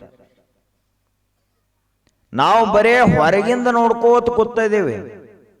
ಅದು ಹೊರಗಿಂದ ಒಳಗೆ ಹೋಗಿ ಏನೇನು ಪರಿಣಾಮ ಮಾಡ್ಲಾತ್ತೈತೆ ಅದ್ರ ಕಡೆ ನಮ್ಮ ಲಕ್ಷ್ಯ ಇಲ್ಲ. ಒಂದು ಶಬ್ದ ಕೇಳಿದಿವಂದ್ರೂ ಮನಸ್ಸಿನ ಮೇಲೆ ಪರಿಣಾಮ ಬೀರ್ತದೆ. ಒಂದು ರೂಪವನ್ನ ನೋಡಿದಿವಂದ್ರೂ ಮನಸ್ಸಿನ ಮೇಲೆ ಪರಿಣಾಮ ಬೀರ್ತದೆ. ಒಂದು ತುತ್ತ ಅನ್ನ ಉಂಡಿವಂದ್ರೂ ಅದು ಮನಸ್ಸಿನ ಮೇಲೆ ಪರಿಣಾಮ ಬೀರ್ತದೆ. ಒಂದು ಶಬ್ದ ಮಾತಾಡಿದಿವಂದ್ರೂ ಪರಿಣಾಮ ಬೀರ್ತದ. ಒಂದು ಕೆಲಸ ಮಾಡಿದ್ರೂ ಮನಸ್ಸಿನ ಮೇಲೆ ಪರಿಣಾಮ ಬೀರ್ತದೆ. ಇಷ್ಟು ಪರಿಣಾಮ ಎಲ್ಲ ಎದರ ಮೇಲೆ ಆಗ್ಲತ್ತಾವ? ಮನಸ್ಸಿನ ಮೇಲೆ ಆಗ್ಲತ್ತಾವ. ಅಂದ ಬಳಕ ಮನಸ್ಸ ಹೆಂಗೈತಿ ಅಂತ ನಮ್ಮದು ನಾವು ಚೆಕ್ ಮಾಡ್ಕೋಬೇಕು, ಪರೀಕ್ಷಾ ಮಾಡ್ಕೋಬೇಕು. ಭಾಳ ಮಂದಿ ಮಾನಸಿಕದಾರ. ಯಾರು ಮಾನಸಿಕ ಮಾಡ್ಯಾರ? ಅವ್ರಿಗೆ ಯಾರು ಹೊರಗಿನವ್ರು ಮಾಡಿಲ್ಲ, ಇವ್ರ ಮಾನಸಿಕ ಆಗ್ಯಾರ. ಮನೋರೋಗ ಅಂದ್ರೆ ಏನಪ್ಪಾ? ನನಗವರು ಬೇದರು ಬೇದರು ಬೇದರು ಅತ್ ವಿಚಾರ ಮಾಡ್ಕೋತ ಮಕ್ಕೊಂಡ ಅಂದ್ರೆ ಮರುದಿನ ಅನ್ನೋದ್ರೊಳಗ ಮನೋರೋಗಿ ಆಗಿಬಿಟ್ಟಿರ್ತಾನ. ಬೇದವ್ರು ಬೇವರಾಕ ಆ ಬೇಗಳ ನಾವು ಒಳಗ ತಗೊಳ್ಳಿಲ್ಲ ಅಂದ್ರೆ ಆ ಬೇಗಳು ನಮಗೇನು ಮಾಡೋದವು? ಬೇದವರು ಬೇದ ಹೋಗಿ ಅವ್ರು ಒಂದು ರೊಟ್ಟಿ ತಿಂದು ಆರಾಮ್ ಮಾಡ್ಕೊಂಡಿರ್ತಾರ. ಇವ್ ಬೇಸ್ಕೊಂಡು ನಾವು ಹಗಲ ರಾತ್ರಿ ವಿಚಾರ ಮಾಡ್ತಿರ್ತಾನ. ನನಗೆ ಹಿಂಗೆ ಬೇದ್ರು, ನನಗೆ ಹಿಂಗೆ ಬೇದ್ರು. ಅವರಲ್ಲಿ ಬೇಗಳದವ ಬೇದಾರ. ನಿನ್ನಲ್ಲಿ ಜಪ ಐತಿ, ಮಂತ್ರ ಐತಿ, ಗುರುಗಳು ಹೇಳಿದಂಥ ಮಾತುಗಳದಾವು, ವಚನಗಳದಾವು. ಇವುಗಳನ್ನೇ ನೀ ಮನನ ಮಾಡಿದ್ದೆ ಅಂದ್ರೆ ಜ್ಞಾನಿಯಾಗಿ ಹೋಗ್ತಿದ್ದೋ ಹುಚ್ಚ ಅಂತ ತಿಳಿದವ್ರು ಹೇಳ್ತಾರೆ. ಜ್ಞಾನಿಯಾಗೋ ಮಾರ್ಗ ಯಾವುದು? ಬೇಗಳ ಮನನ ಮಾಡಿದ್ರೆ ಜ್ಞಾನಿ ಆಗಂಗಿಲ್ಲ, ಹುಚ್ಚಾಗ್ತಾನ, ಮನೋರೋಗಿ ಆಗ್ತಾನ. ಒಬ್ಬರು ನನಗೆ ಅಪಮಾನ ಮಾಡಿದ್ರು ಅಂತ ಅಪಮಾನವನ್ನೇ ನೆನಪಿಟ್ಟುಕೊಂಡ ಅಂದ್ರೆ ಹುಚ್ಚಾಗ್ತಾನ. ಅದರ ಬದಲಿಗೆ ಸಂತ ಮಹಾತ್ಮರ ಮಾತುಗಳನ್ನ ಮನನ ಮಾಡಿದ್ದ ಅಂದ್ರ, ತಿಳಿದವರ ಮಾತುಗಳನ್ನ ಮೆಲುಕು ಹಾಕಿದ್ದ ಅಂದ್ರೆ ಈ ಜಗತ್ತೇ ನಮಸ್ಕರಿಸುವಂತ ಪೂಜನೀಯ ವ್ಯಕ್ತಿಯಾಗಿ ನಿಲ್ತಾ ಇದ್ದ, ಸತ್ಪುರುಷನಾಗ್ತಾ ಇದ್ದ. ನಾವೇನ್ ತಿಳ್ಕೊಂಡಿದೀವಿ? 100 ವರ್ಷದ ಜೀವನ ಐತಿ. ಮುಂಜಾನೆ ಎದ್ದು ಕೂಡಲೇ ಮೊದಲು ಚಾ ಕುಡಿದು, ಆ ಬಳಿಕ ನಾಷ್ಟ, ಅಲ್ಲಿದಿಂದ ಮನೆ ಕೆಲಸ ಎಲ್ಲ ಮಾಡೋದು, ಮತ್ತು ಮಧ್ಯಾಹ್ನ ಹೊತ್ತಕ್ಕತಿ ಮಧ್ಯಾಹ್ನ ಊಟ ಮಾಡೋದು, ಮತ್ತು ಸಾಯಂಕಾಲ ಅನ್ನೋದ್ರೊಳಗಾಗಿ ಚಾ ಚೋಡ, ಆ ಬಳಿಕ ಇನ್ನೊಂದು ತುಸುವಾತಂದ್ರೆ ರಾತ್ರಿ 9-10 ಗಂಟೆಗೆ ಸಂಜೆ ಊಟ. ಇಷ್ಟಾಗಿ ಧಾರಾವಾಹಿ ಅವು ಇವು ನೋಡಿ, ಕ್ರೈಮ್ ಸ್ಟೋರಿ ನೋಡಿ ಮಕ್ಕಳದ ಜೀವನ ಅಂತ ತಿಳ್ಕೊಂಡಿದ್ವಿ ನಾವು ಭಾಳ ಮಂದಿ. ಇದು ಜೀವನ ಏನು? ಇದಕ್ಕೆ ತಿಳಿದವರ ಜೀವನ ಅಂತ ಕರೀತಾರೆ ಏನು? ಜೀವನ ಏನು ಇದ್ರ ಸಲುವಾಗಿ ಬಂದೈತೇನು? ಪ್ರಾಣಿ ಪಕ್ಷಿಗಳು ನಮಕಿಂತ ಚಲೋ ಈ ದಿನಚರಿ ಪಾಲಿಸ್ತಾವ. ಒಂದರೆ ಕೋಳಿ ಮುಂಜಾನೆ 6ಕ್ಕೆ ಎದ್ದು ಕೂಗೈತೇನು? ಯಾವಾಗ ಹೇಳ್ತಾವ ಕೋಳಿಗಳು? ನಸಿಕಿನಾಗ 4 ಗಂಟೆಕ್ಕಿಂತ ಮೊದಲು ಹೇಳ್ತಾವ ಕೋಳಿಗಳು. ಒಂದು ಕೋಳಿನೂ ಇವತ್ತು ಭಾಳ ದಣವಾಗೈತಿ, ಇನ್ನೇನು 7ಕ್ಕೆ 8ಕ್ಕೆ ಹೇಳೋಣ ಅಂತ ಒಂದರೆ ಪಕ್ಷಿ ಇಲ್ಲಪ್ಪ ಇವತ್ತೆಲ್ಲ ಭಾಳ ಎಲೆಕ್ಷನ್ ಅದು ಐತಿ ಅದಕ್ಕೆ ಅಂತ ಏನ್ರಿ ತಲೆ ಕೆಡಿಸ್ಕೋತಾವನು ಒಂದರೆ ಪಕ್ಷಿ, ಒಂದರೆ ಪ್ರಾಣಿ. ಎತ್ತುಗೋಳು ಎಂದರೆ ಮುಂಜಾನೆ 7ಕ್ಕೆ ಹೇಳ್ತಾವೇನು? ಆಕಳು ಎಂದರೆ ಮುಂಜಾನೆ 7ಕ್ಕೆ ಹೇಳ್ತಾವೇನು? ಹಾಗಾದ್ರೆ ದಿನಚರಿ ತಪ್ಪವ ಯಾರಪ್ಪ ಅಂದ್ರೆ ಜಗತ್ತಿನಾಗ ಮನುಷ್ಯ ಒಬ್ಬನ. ಪ್ರಾಣಿ ಪಕ್ಷಿಗಳು ಯಾವುವು ದಿನಚರಿ ತಪ್ಪಿಸಿಲ್ಲ. ಅವು ಎಂದು ಬೇಕಾದಷ್ಟು ಹಸಿರು ಮೇವು ತಂದು ಹೋಗಿರಿ ನೀವು. ಹೊಟ್ಟೆ ತುಂಬಿತ್ತು ಅಂದ್ರ, ಜವಾರಿ ಆಕಳಿತ್ತು ಅಂದ್ರ, ಜವಾರಿ ಎತ್ತಿತ್ತು ಅಂದ್ರ, ಹೊಟ್ಟೆ ತುಂಬಿತ್ತು ಅಂದ್ರ, ದವಣಿ ತುಂಬಿದ್ರು ಕೂಡ ಹೊಳ್ಳಿ ಮಕ್ಕೊಂಡ್ಬಿಡ್ತೈತಿ ಮೆಲ್ಕ್ ಹಚ್ಕೊಂಡು. ಅಷ್ಟದಕ್ಕೆ ಪ್ರಜ್ಞೆ ಐತಿ. ನಮಗೈತೆ ಹೋಳಿಗೆ ಉಂಡಿರ್ತಾನ, ಅವಾಗ ಎಲ್ಲ ಚಲೋ ಊಟ ಮಾಡಿಸಿರ್ತಾರ. ಊಟ ಮುಗಿದ ಬಳಿಕ ಇಲ್ರಿ ಚಲೋ ಬಜಿ ಮಾಡಿದ್ವಿ ತಗೋಬೇಕು, ಗೊತ್ತಪ್ಪ ತಾಟಿನ ಮುಂದೆ ಮತ್ತೆ ಹೊಳ್ಳಿ ಇಲ್ರಿ ಬೀಗರು ಬಂದಾರ ಚಲೋ ಮತ್ತ ಉಂಡಿ ಮಾಡ್ಕೊಂಡು ಬಂದಾರ, ನಿಮ್ಮ ಸಲುವಾಗಿ ತಿನ್ನಬೇಕು. 4 ಹೋಳಿಗೆ ಉಂಡಾನ ಮತ್ತೆ ಉಂಡಿ ತಿನ್ನಕ್ ಕೂತ. ನಿಸರ್ಗದಲ್ಲಿರುವಂತ ಒಂದು ಪ್ರಾಣಿ ಪಕ್ಷಿ ಸಹಿತ ಹೆಚ್ಚಾತಂದ್ರ ಒಂದು ತುತ್ತು ತಿನ್ನಂಗಿಲ್ಲ. ಇವ ಹೆಚ್ಚಾಯ್ತು ಅಂದ್ರ ಹಂಗ ತಿನ್ಕೋತಿರ್ತಾನ. ಅದಕ್ಕ ನಮ್ಮ ಜೀವನ ಕೆಡ್ಲಿಕ್ಕೆ ಕಾರಣೀಕರ್ತರು ಯಾರಪ್ಪ? ಮರುದಿವ್ಸ ಮುಂಜಾನೆ ಹೋದ ಡಾಕ್ಟರ್ ಕಡೆ. ಏನ್ ನೋಡ್ರಿ ಉಂಡದ್ದು ಪಚನ ಆಗೋಲ್ದು, ಏನ್ರಿ ಗುಳಿಗೆ ಕೊಟ್ರಿ ಅಂದ. ಇವು ಏನೇನು ಹೋಳಿಗೆ ತುಪ್ಪ ಉಂಡಿದ್ದಲ್ಲ ಅದ ಶರೀರಕ್ಕೆ ಹತ್ಲಾರ್ದಂಗ ನೇರವಾಗಿ ಎಕಡೆ ಹೋಗ್ಬೇಕು ಹಂಗ ಅವ್ ಗುಳಿಗೆ ಕೊಟ್ಟ. ಹೊಟ್ಟೆ ಪೂರ ಸ್ವಚ್ಛ ಆಗ್ಬೇಕು ಅಂತ ಗುಳಿಗೆ ಕೊಟ್ಟ. ನಾವು ಒಂದರೆ ಎತ್ತ, ಒಂದರೆ ಆಕಳ, ಒಂದರೆ ಕೋಳಿ, ಕೋಗಿಲ, ಗಿಳಿ, ನವಿಲ, ಇವು ಯಾವರೇ ಹೊಟ್ಟೆ ಕೆಟ್ಟೈತೆ ಡಾಕ್ಟರ್ ಕಡೆ ಹೋಗ್ಯಾವ. ಪಚನ ಆಗೋಲ್ರಿ, ಗ್ಯಾಸ್ ಹಿಡದೈತಿ ಅತ್ ಒಂದರೆ, ಅಜವಾನ್ ತಿಂದವನು ಒಂದರೆ, ಲವಂಗ ತಿಂದವನು ಒಂದರೆ. ಎಲ್ಲ ಗದ್ದಲ ಹಿಡಿಸಿದವ ಯಾರಪ್ಪ ಅಂದ್ರೆ ಮನುಷ್ಯನೇ ಅದಾನ. ಪ್ರಾಣಿ ಪಕ್ಷಿಗಳು ನಿಸರ್ಗದ ರೀತಿ ನೀತಿಗಳನ್ನು ಸರಿಯಾಗಿ ಪಾಲಿಸ್ತಾವ. ತಪ್ಪಿದವ ಯಾರಪ್ಪ ಅಂದ್ರೆ ಮನುಷ್ಯನೇ. ಬರೇ ನಾವು ನಿಸರ್ಗದ ನಿಯಮವನ್ನೇ ಸರಿಯಾಗಿ ಪಾಲಿಸುವಲ್ಲಿವಿ. ಇನ್ನ ದೇವರಾಗಬೇಕು, ತಿಳಿದವರಾಗಬೇಕು ಅಂದ್ರೆ ಎಷ್ಟು ನಿಯಮಗಳನ್ನು ಪಾಲಿಸಬೇಕಾಗ್ತದ. ಮನುಷ್ಯನ ಜೀವನದಲ್ಲಿ, ಮನುಷ್ಯನ ಮನಸ್ಸಿನಲ್ಲಿ ಇಂಥ ಶಕ್ತಿ ಅದಲ್ಲ. ಈ ಮನುಷ್ಯನನ್ನ ಬರೀ ಮನುಷ್ಯ ಅಲ್ಲ, ಇವನನ್ನ ದೇವರನ್ನಾಗಿ ಮಾಡುವಂತ ಸಾಮರ್ಥ್ಯ ಇವನ ಮನಸ್ಸಿನಲ್ಲಿ ಅದ. ಹಂಗಾದ್ರೆ ಏನು ಮಾಡ್ಬೇಕು? ನಾವು ತಿಳಿದವರಾಗಬೇಕಂದ್ರೆ ಏನು ಮಾಡಬೇಕು? ತಿಳಿದವರಾಗಬೇಕಂದ್ರ ಯಾವುದನ್ನು ನಂಬಬೇಕು, ಯಾವುದನ್ನು ನಂಬಬಾರದು ಅಂತ ಸರಿಯಾಗಿ ಗೊತ್ತಿರಬೇಕು. ನಾವು ಭಾಳ ಮಂದಿ ಏನು ನಂಬಿದೀವಿ? ರೊಕ್ಕ ಒಂದಿದ್ರೆ ಆತಪ್ಪ ಎಲ್ಲ ಇದ್ದಂಗೆ ಆತು, ರೊಕ್ಕ ನಂಬಿದಿ. 4 ಮಂದಿ ಮಕ್ಕಳು, ಮನಿ ಎಲ್ಲ ಬರೋಬ್ಬರಿ, ಅಜ್ಜ ಅಜ್ಜಿ ಎಲ್ಲ ಬಂಧು ಬಳಗ, ಬೀಗರು, ಅವರು ಇವರು ಎಲ್ಲ ಬರೋಬ್ಬರಿ ಇತ್ತಂದ್ರೆ ನಮ್ಮ ಜೀವನ ಸಾರ್ಥಕ ಆಯ್ತು ಅಂತ ತಿಳ್ಕೊಂಡಿದ್ದೀವಿ. ಇನ್ನು ಕೆಲವೊಂದಿಷ್ಟು ಜನ ಊರಾಗ ಸ್ಥಾನಮಾನ ಇರಬೇಕಪ್ಪ, ಎಟ್ಟು ಹೊಲ್ದಾಗ ದುಡಿದ್ರಿ ಏನದ, ಊರಾಗ ಹೌದು ಅನ್ಸ್ಕೊಳಾರ್ದ ಬದುಕಿ ಏನು ಮಾಡೋದೈತಿ, ಊರಾಗ ಹೌದು ಅನ್ಸ್ಕೊಳಕ್ ಹೋಗ್ತಿತ್ತು ಸುಮಂದಿ ಹೊಲ್ದಾನ ಕೆಲಸ ಬಿಟ್ಟು. ಇಷ್ಟೆಲ್ಲ ಹೊರಗಿಂದ ನಂಬೇದೇವಿ. ಮನಿ ನಂಬೇದೇವಿ, ರೊಕ್ಕ ನಂಬೇದೇವಿ, ವ್ಯಕ್ತಿಗಳನ್ನ ನಂಬೇದೇವಿ. ಆದ್ರೆ ಇವು ಯಾವರೇ ಕಾಯಂ ಇರುವುದಾವ? ಅವ್ವ ಅಪ್ಪನ ನಂಬಿದ ಭಾಳ.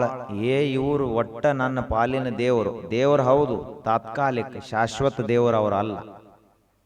ಶಾಶ್ವತ ದೇವರಾಗಿದ್ರಂದ್ರೆ ಅವರು ಸಾಯತ್ತಿರ್ಲಿಲ್ಲ. ಯಾರನ್ನ ನಂಬಿದ?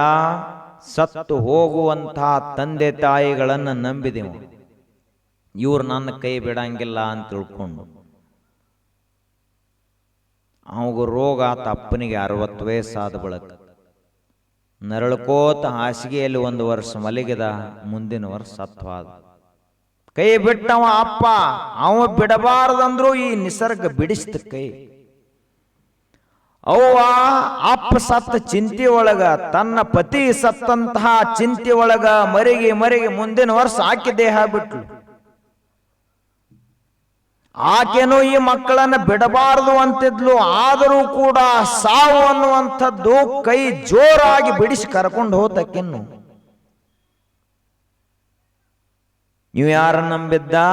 ಸತ್ತು ಹೋಗುವಂತಹ ತಂದೆ ತಾಯಿಗಳನ್ನು ನಂಬಿದ್ದ. ಇನ್ನು ಕೆಲವೊಂದಿಷ್ಟು ಜನ 1 ಕೋಟಿ ರೂಪಾಯಿ ಖರ್ಚು ಮಾಡಿ ಮನಿ ಕಟ್ಟೇನ್ರಿ, ಇದು ಮನಿ ಒಟ್ಟ ಬೀಳಂಗಿಲ್ಲ.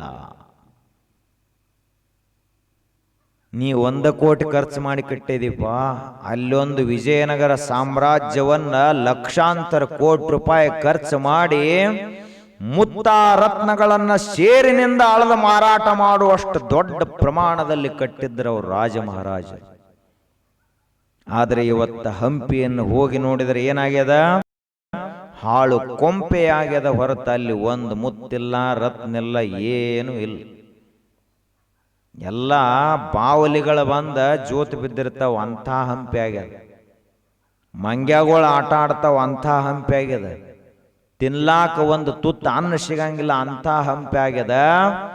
ನಿನ್ನ 1 ಕೋಟಿ ರೂಪಾಯಿ ಮನೆ ಇದ್ರೆ ಏನು ಮಾಡುವುದು, 10 ಕೋಟಿ ರೂಪಾಯಿದಿದ್ರೆ ಏನು ಮಾಡುವುದು, ಮುಂದೆ ನೀ ಇರುವಂಥ ಮನೆಯೂ ಹಾಳು ಕೊಂಪೇ ಆಗ್ತದ ಹೊರತು ಶಾಶ್ವತ ಉಳಿಯಂಗಿಲ್ಲ. ಉಳಿತೈತೆ? ಹಿಂದೆ ನಿಮ್ಮ ಮುತ್ಯ ಕಟ್ಟಿದ ಮನೆ ಇವತ್ತೈತೆ? ಮುತ್ಯ ಕಟ್ಟಿದ್ದಂತೂ ಇಲ್ಲ ಇಲ್ಲ. ಹೆಸರಿಗೆ ಹಣಿಗೆ ಹಚ್ಕೊಳಕ್ ಹಾಳು ಮಣ್ಣು ಸಿಗಂಗಿಲ್ಲ. ಸಿಗ್ತೈತೆ? ಏನೂ ಇಲ್ಲ. ಎಲ್ಲಿ ಹೋತಾವ ಮನಿ?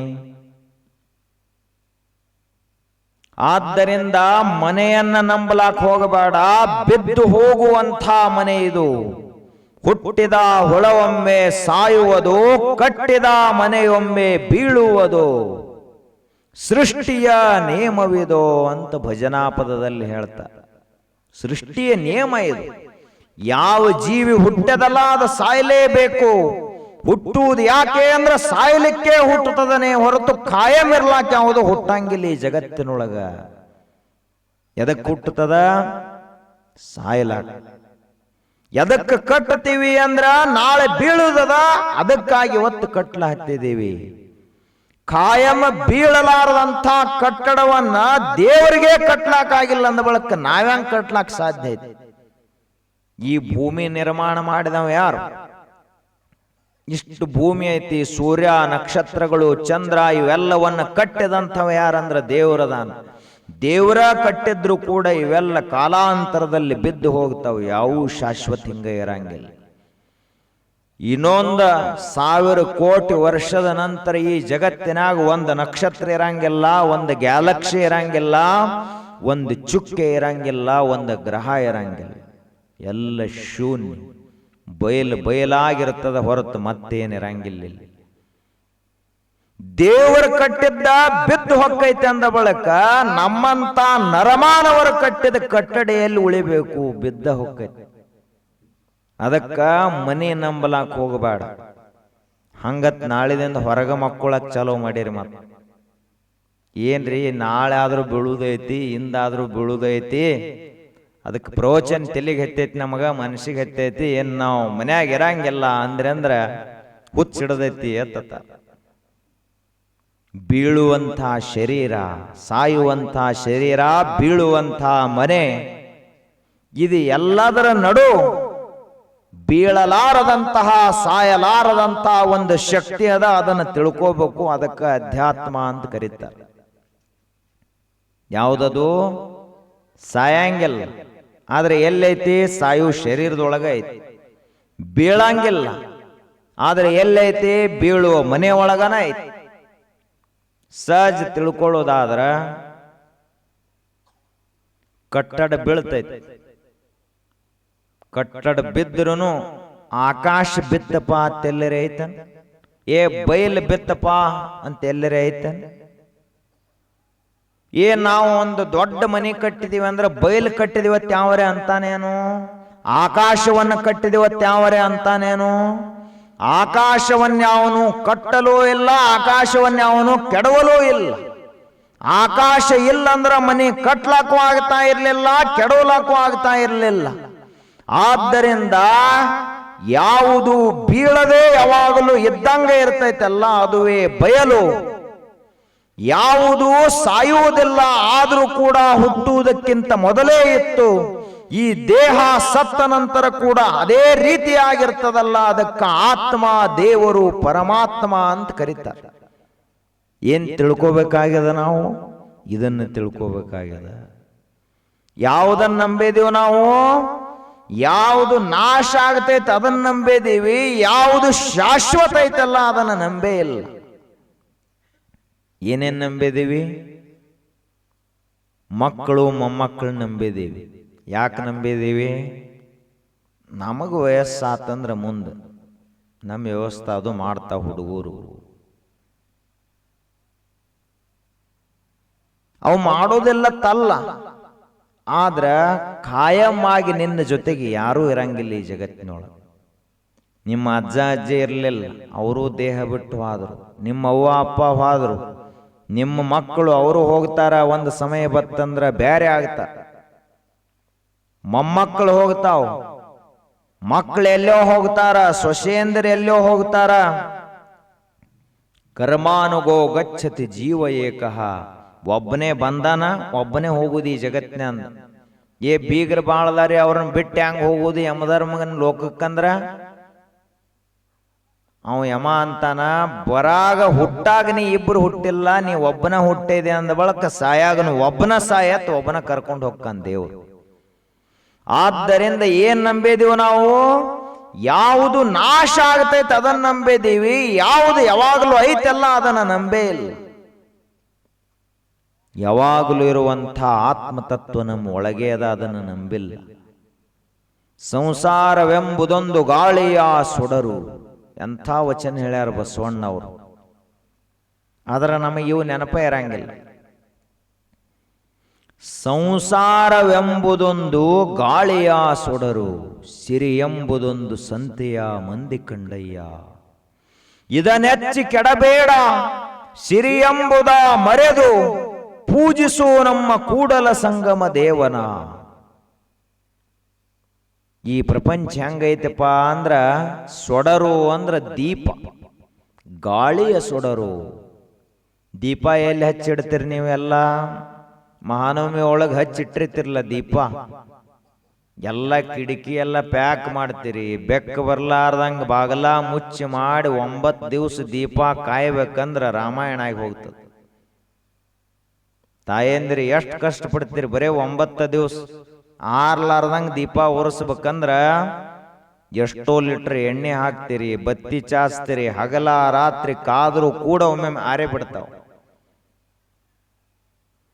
ಅಷ್ಟ ಗಾಳಿ ಬಡಿಯಲಾರದ ಜಾಗದೊಳಗೆ ದೀಪ ಹಚ್ಚಿದ್ರು ಆರ್ತದ ಅಂದ ಬಳಕ ಈ ಪ್ರಪಂಚ ಅನ್ನುವಂಥದ್ದು, ಈ ಜೀವನ ಅನ್ನುವಂಥದ್ದು ಹೆಂಗದ ಅಂದ್ರ ಗಾಳ್ಯಾಗ ಹಚ್ಚಿದ ದೀಪ ಇದ್ದಂಗ ಐತಿದು. ಯಾವಾಗ ಆರ್ತೈತಿ ಯಾರಿಗೂ ಗೊತ್ತಿಲ್ಲ. ನಿನ್ನೆ ಚಲೋ ತಂಗ ನಮ್ಮ ಜೋಡಿ ಮಾತಾಡ್ಕೋತಿದ್ರಿ, ಇದೊಂದು ದೀಪ, ಇದು ಗಾಳ್ಯಾಗ ಹತ್ತಿದ ದೀಪ. ಯಾರು? ನಿಂಗಪ್ಪ ಅನ್ನೋ ದೀಪ, ಸಂಗಪ್ಪ ಅನ್ನೋ ದೀಪ, ಕಮಲವ್ವ ಅನ್ನೋ ದೀಪ. ಇವೆಲ್ಲ ದೀಪಗಳ. ಮತ್ತ ಆ ಹೆಸರಿನವ್ರ ಅಟ್ಟ ದೀಪ, ನಾವೇನ್ ಹಿಲಾಲ ತಿಂಗಲ್, ನಾವು ದೀಪಗಳ. ಎಲ್ಲ ಎಲ್ಲಿ ಹಚ್ಚಿಟ್ಟಾನ ದೇವರ? ಗಾಳ್ಯಾಗ ಹಚ್ಚಿಟ್ಟಾನ. ಗಾಳಿ ಯಾವುದು? ಹೊರಗಿನ ಗಾಳಿ ಅಲ್ಲ, ಕಾಲ ಅನ್ನುವಂಥ ಗಾಳಿ, ಯಮ ಅನ್ನುವಂಥ ಗಾಳಿ ಒಮ್ಮೆ ಬೀಸಿ ಬಿಟ್ಟಿತು ಅಂದ್ರ ಯಾವ ಒಂದು ಜೀವ ದೀಪ ಈ ಜಗತ್ನ್ಯಾಗ ಉಳಿಯಂಗಿಲ್ಲ. ಉಳಿತಾವ? ಏ ಸಾವಿರ್ಲಾರ್ದ ಒಂದು ಮನೆ ಐತ್ರಿ, ಅಲ್ಲಿ ಎಲ್ಲಾರು ಹೋಗುನ್ ನಡ್ರಿ ಅಂದ್ರ ಜಗತ್ನ್ಯಾಗ ಇಲ್ಲ. ಸಾವು ಇರ್ಲಾರದ ಮನೆಯೊಳಗಿಂದ ಸಾಸ್ವಿ ತಗೊಂಬ ಅಂದ್ರ ಐತೇನು ಒಂದು ಮನಿ? ಇದ್ರೆ ಇರ್ಬೇಕು ನಿಮ್ಗೆ ಓಡ್ದಾಗ. ಸಾವಿರ್ಲಾರದ ಮನಿ ನಮ್ಮ ಸಾಂಬಾರ್ ಮಾಡ್ಲಾಕ ಬೇಕಾಗೈತೆ. ಅದು ಯಾವುದು? ಸಾವಿರ್ಲಾರ್ದ ಮನ್ಯಾನ ಸಾಸ್ವಿ ತಗೊಂಬರ್ತೀರ ನಾಳೆ 1 kg. ಏ ಬ್ಯಾರೆ ಏನ್ರಿ ಹೇಳ್ರಿ, ಅದೇನು ಸಿಗಂಗಿಲ್ಲ ನಿಮಗ. ಹಂಗ ಸಾಸಿವೆ ಸಿಗತೈತಿ ಕರೆ, ಸಾವಿರ್ಲಾರ್ದ ಮನ್ಯಾನ ಸಾಸಿವೆ ಸಿಗಂಗಿಲ್ಲ. ಎಲ್ಲಾರ ಮನ್ಯಾಗ ಪುಣ್ಯತಿಥಿ ಮಾಡತಾರ. ಯಾಕಂದ್ರೆ ಎಲ್ಲಾರ ಮನ್ಯಾಗ ಸತ್ತವ್ರು ಇರತ್ತಾರ. ಆದ್ದರಿಂದ ನಾವು ಹಿಂಗ ತಿಳ್ಕೋಬಾರದು, ನಾ ಎಂದೂ ಸಾಯಲಾರದವ, ಹಿಂಗ ಅಜರಾಮರವಾಗಿ ಮನಿ ಶಾಂತಿ ಆಗೈತಿ, 100 ವರ್ಷ ಮನ್ಯಾಗಿರ್ತನ ತಿಳ್ಕೋಬಾರದು. ಮೊನ್ನೆ ಮಕ್ಕಳ ಲಗ್ನ ಆಗೈತಿ, ಇನ್ನೇನು ಮಕ್ಕಳು ನನ್ನ ಆರಾಮ ನೋಡ್ಕೋತಾರ, ನನಗೇನ್ ತ್ರಾಸ ಕೊಡುದಿಲ್ಲ ಅಂತ ಹಿಂಗ ತಿಳ್ಕೊಳಕ್ ಹೋಗಬೇಡ. ಲಗ್ನ ಮಾಡೋದು ನಿನ್ನ ಕೆಲಸ ಇತ್ತು, ಮಾಡೇದಿ, ಗಪ್ಪಗಾರ ಕುಂಡ್ರಿ. ಮುಂದೆ ದೇವ್ರ ಹೆಂಗೆ ನಡೆಸ್ತಾನ ಹಂಗೆ ಹೋಗ್ತೈತಿ. ನೀ ಬಯಸಿದಂಗೆ ಈ ಜಗತ್ತು ನಿಯಮ ಪಾಲಿಸಂಗಿಲ್ಲ. ನೀನ ದೇವರ ನಿಯಮ ಒಂದು ಸರಿಯಾಗಿ ಪಾಲಿಸಿಲ್ಲ ಅಂದ ಬಳಕ ನೀ ಹೇಳ್ದಂಗೆ ಹೆಂಗೆ ನಿನ್ನ ಮಕ್ಕಳು ಕೇಳ್ತಾರ? ಸಂಸಾರವೆಂಬುದೊಂದು ಗಾಳಿಯ ಸೊಡರು, ಸಿರಿ ಎಂಬುದೊಂದು ಸಂತೆಯ ಮಂದಿ ಕಂಡಯ್ಯ. ರೊಕ್ಕ ಅಂದ್ರೆ ಹೆಂಗಪ್ಪ, ಸಂಪತ್ತಂದ್ರೆ ಹೆಂಗ, ಸಂತ್ಯಾಗ ಕೂಡಿದ ಮಂದಿ ಇದ್ದಂಗಿದು. ಸಂತ್ಯಾನ ಮಂದಿ ಹೆಂಗ, ಎಲ್ಲರೂ ಮಾರ್ಲಕ್ಕ ಅವ್ರು ಚೌಳಿಕಾಯಿ ತಂದಿರ್ತಾರ, ಇವ್ರು ಬೆಂಡಿಕಾಯಿ ತಂದಿರ್ತಾರ, ಅವ್ರು ಬದ್ನಿಕಾಯಿ ತಂದಿರ್ತಾರ, ಮತ್ತೊಬ್ಬರು ಬೆಳ್ಳುಳ್ಳಿ ತಂದಿರ್ತಾರ, ಒಬ್ಬರು ಮೆಣಸಿಕಾಯಿ ತಂದಿರ್ತಾರ, ಒಬ್ಬರು ಮಸಾಲೆ ತಂದಿರ್ತಾರ. ಅನೇಕ ಪ್ರಕಾರದ ಸಂತೆ ಕೂಡಿರ್ತದ. ಮಗಲ ಕೂತಿರ್ತಾರ. ಅವರು ಇವ್ರಿಗೆ ಪರಿಚಯ ಆಗ್ತಾರ, ಇವ್ರು ಅವ್ರಿಗೆ ಪರಿಚಯ ಆಗ್ತಾರ. ಏನು ಭಾಳ ಪರಿಚಯ ಇದ್ದವ್ರಂಗೆ ಇಬ್ಬರು ಮಾತಾಡ್ತಾರ. ಅವನ್ ಚೌಳಿಕಾಯಿ ಮಾರೋದು ಮುಗಿತ್ತು ಅಂದ್ರೆ ಹೇಳಾರ್ದ ಅರಿಬಿ ಜಾಡ್ಸ್ಕೊಂಡು ಅವ ಎದ್ದು ಹೊಕ್ಕಾನ. ಇವ್ರ ಬದ್ನಿಕಾಯಿ ಸಂತೆ ಮುಗಿತ್ತು ಅಂದ್ರೆ ಹೇಳಾರ್ದ ಅರಿಬಿ ಜಾಡ್ಸ್ಕೊಂಡು ಇವ್ರು ಹೊಕ್ಕ. ಒಬ್ರಿಗೆ ಏನ್ರಿ ಸಂಬಂಧ ಕಾಯಂ ಐತೇನು? ಸಂತೆಯ ಮಂದಿ ಕಂಡಯ್ಯ. ಈಗ ಇಲ್ಲಿ ಪ್ರವಚನಕ್ಕೆ ಬಂದರೆ ಅಂದ್ರೂ ಹೋಗು ಮುಂದೆ ನಿಮ್ಮ ಕಾಲಾನು ಎಲ್ಲದಾವ ತಕಡ್ ನೋಡ್ತಿರ್ ಹೊರತು ಅವ್ರೆಲ್ಲದಾರ ಇವರೆಲ್ಲದಾರ ನೋಡ್ತೀರ? ಏನೂ ಇಲ್ಲ. ಗುರುಗಳ್ನೂ ಮರಿತೀರಿ, ಎಲ್ಲ ಮರಿತೀರಿ. ಮೊದಲು ನಮ್ಮನ್ನ ಮನೆ ತಕ ಓದ್ ಮುಟ್ಸು ಯಾವ ಪಾತ್ ಅವು ನೋಡ್ತೀರಿ. ಇದಿರ್ಲಿ ಪ್ರವಚನ, ಹಿಂದಿನ ನಾಳೆ ಬಂದ್ರ ಪ್ರವಚನ. ಸಿರಿ ಎಂಬುದೊಂದು ಸಂತೆಯ ಮಂದಿ ಕಂಡಯ್ಯ. ಶ್ರೀಮಂತಿಕೆ ಅನ್ನೋದು ಮಧ್ಯಾಹ್ನದ ಬಿಸಿಲಿದ್ದಂಗ ನಮ್ಮ ಹಿರಿಯರು ಹೇಳ್ಯಾರ ಇಲ್ಲ? ಶ್ರೀಮಂತಿಕೆ ಅನ್ನೋದು ಮಧ್ಯಾಹ್ನದ ಬಿಸಿಲದು, ಕಾಯಂ ಹಂಗ ಇರಂಗಿಲ್ಲ. ಕಾಯಂ ಕೋಟ್ಯಾಧೀಶನ ಇರಂಗಿಲ್ಲ ಮನುಷ್ಯ. ಈ ಜಗತ್ತಿನಲ್ಲಿ ಎಂದೂ ಬಡವಾಗಲಾರದಂಥ ಒಬ್ಬ ಶ್ರೀಮಂತನ ಆಗಿಲ್ಲ.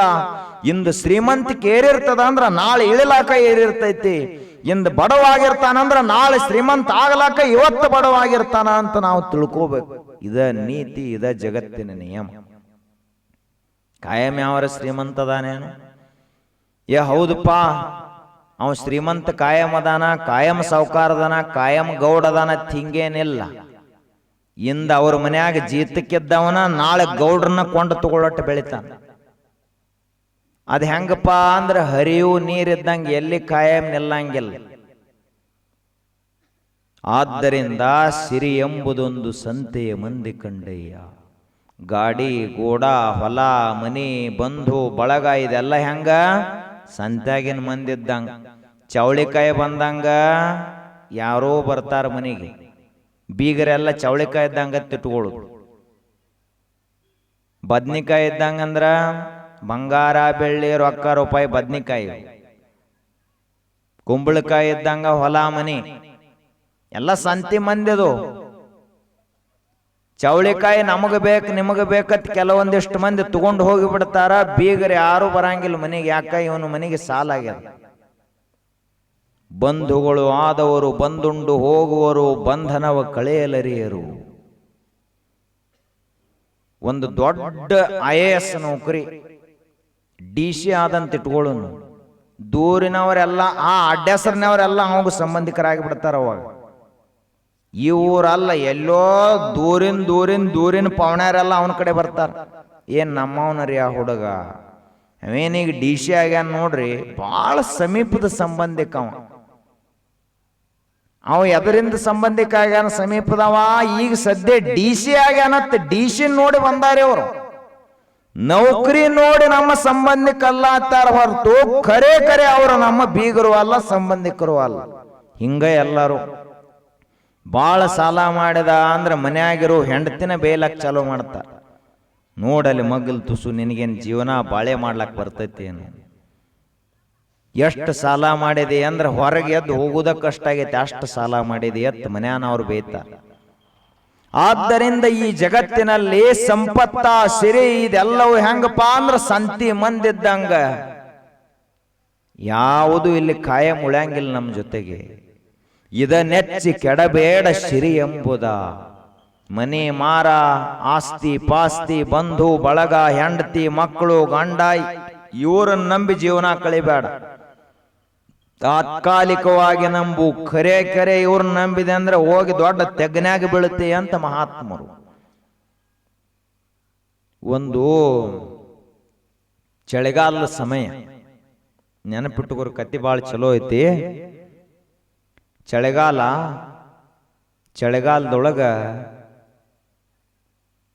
4 ಮಂದಿ ಹೊಳಿ ದಂಡ್ಯಾಗ ಕುತ್ಕೊಂಡು ಕಾಯಿಸ್ಕೋತ ಕೂತಿದ್ರು. ಜಳ ಕಾಯಿಸ್ಕೋತ ಕೂತಿದ್ರು. ಅದು ಚಳಿ, ಡಿಸೆಂಬರ್ ಚಳಿ, ಗಡಗಡ ನಡಗ್ತಾ ಇತ್ತು. ರಾತ್ರಿ 10-12 ಗಂಟೆ ಆಗಿತ್ತು. ನಡುಕೋತ ಕೂತಿದ್ರು. ಅವಾಗ ಏನಾಯ್ತು ಅಂದ್ರೆ ಅವರಿಗೆ ಹೊಳ್ಯಾಗೊಂದು ಏನೋ ತೇಲ್ಕೊಂಡು ಬಂದಂಗೆ ಕಾಣಿಸ್ತವ್ರಿಗೆ. ಅವಾಗ ಇವ್ರಂದ್ರು, ಈಗ ಅವ್ರಿಗೇನ ಕಾಮಣಿ ಆದ ಮನುಷ್ಯನಿಗೆ ಜಗತ್ತೆಲ್ಲ ಹಸಿರ ಕಾಣ್ತಿತ್ತ. ಹೊರಗೆಲ್ಲ ಒಣಗಿದ್ರು ಅವನ ಕಣ್ಣ ಹಸಿರಾಗ್ಯಾವ, ಹಿಂಗಾಗಿ ಜಗತ್ತೆಲ್ಲ ಹಸಿರ ಕಾಣ್ತಿತ್ತ ಅವನಿಗೆ. ಅವ ಮಂದಿಗೆ ಏನು ಕೇಳ್ತಿದ್ದ, ಎಂದ ಮಳೆ ಆತೋ ಮರ, ಇಷ್ಟೆಲ್ಲ ಸುಖಾಲಾತ್ಲಾಗ ಹೋಗುವಾಡತ್ತವ ಮರಯ, ಬರಗಾಲ ಬಿದ್ದತ್ತಿಗೆ ಬ್ಯಾಸಿಗೆ ಐತೆತ್ತಿವ. ದೋಷ ಯಾರ್ದೈತಿ? ಕಾಮಣಿ ಕಣ್ಣು. ಹಂಗ ಇವರಿಗೆ ತಂಡೆ ಹತ್ತಿತ್ತು. ತಂಡ್ಯಾಗ ಏನು ಕಾಣಿಸ್ಬೇಕು ಅವರಿಗೆ? ಹಸದ ಮನುಷ್ಯ ಎಲ್ಲ ಕಡೆ ಬರೇ ಯಾರ ನಾನು ಊಟಕ್ಕೆ ಕರಿತಾರನ, ಎಲ್ಲರೇ ಅಡಿಗೆ ಮಾಡ್ಯಾರನ, ಅಡಿಗೆ ವಾಸ, ಬಾಂಡೆ ಸಪ್ಪಳ ಇವ ಕೇಳಿಸ್ತಿರ್ತಾವ. ಹಂಗ ಇವರಿಗೆ ತಂಡೆ ಹತ್ತಿರೋದ್ರಿಂದ ಬರೇ ಎಲ್ಲ ಕಡೆ ಕಂಬಳಿ ಹೊತ್ತುಗಳು ಇವ ಕಾಣಿಸ್ತಿದ್ವು ಇವ್ರಿಗೆ.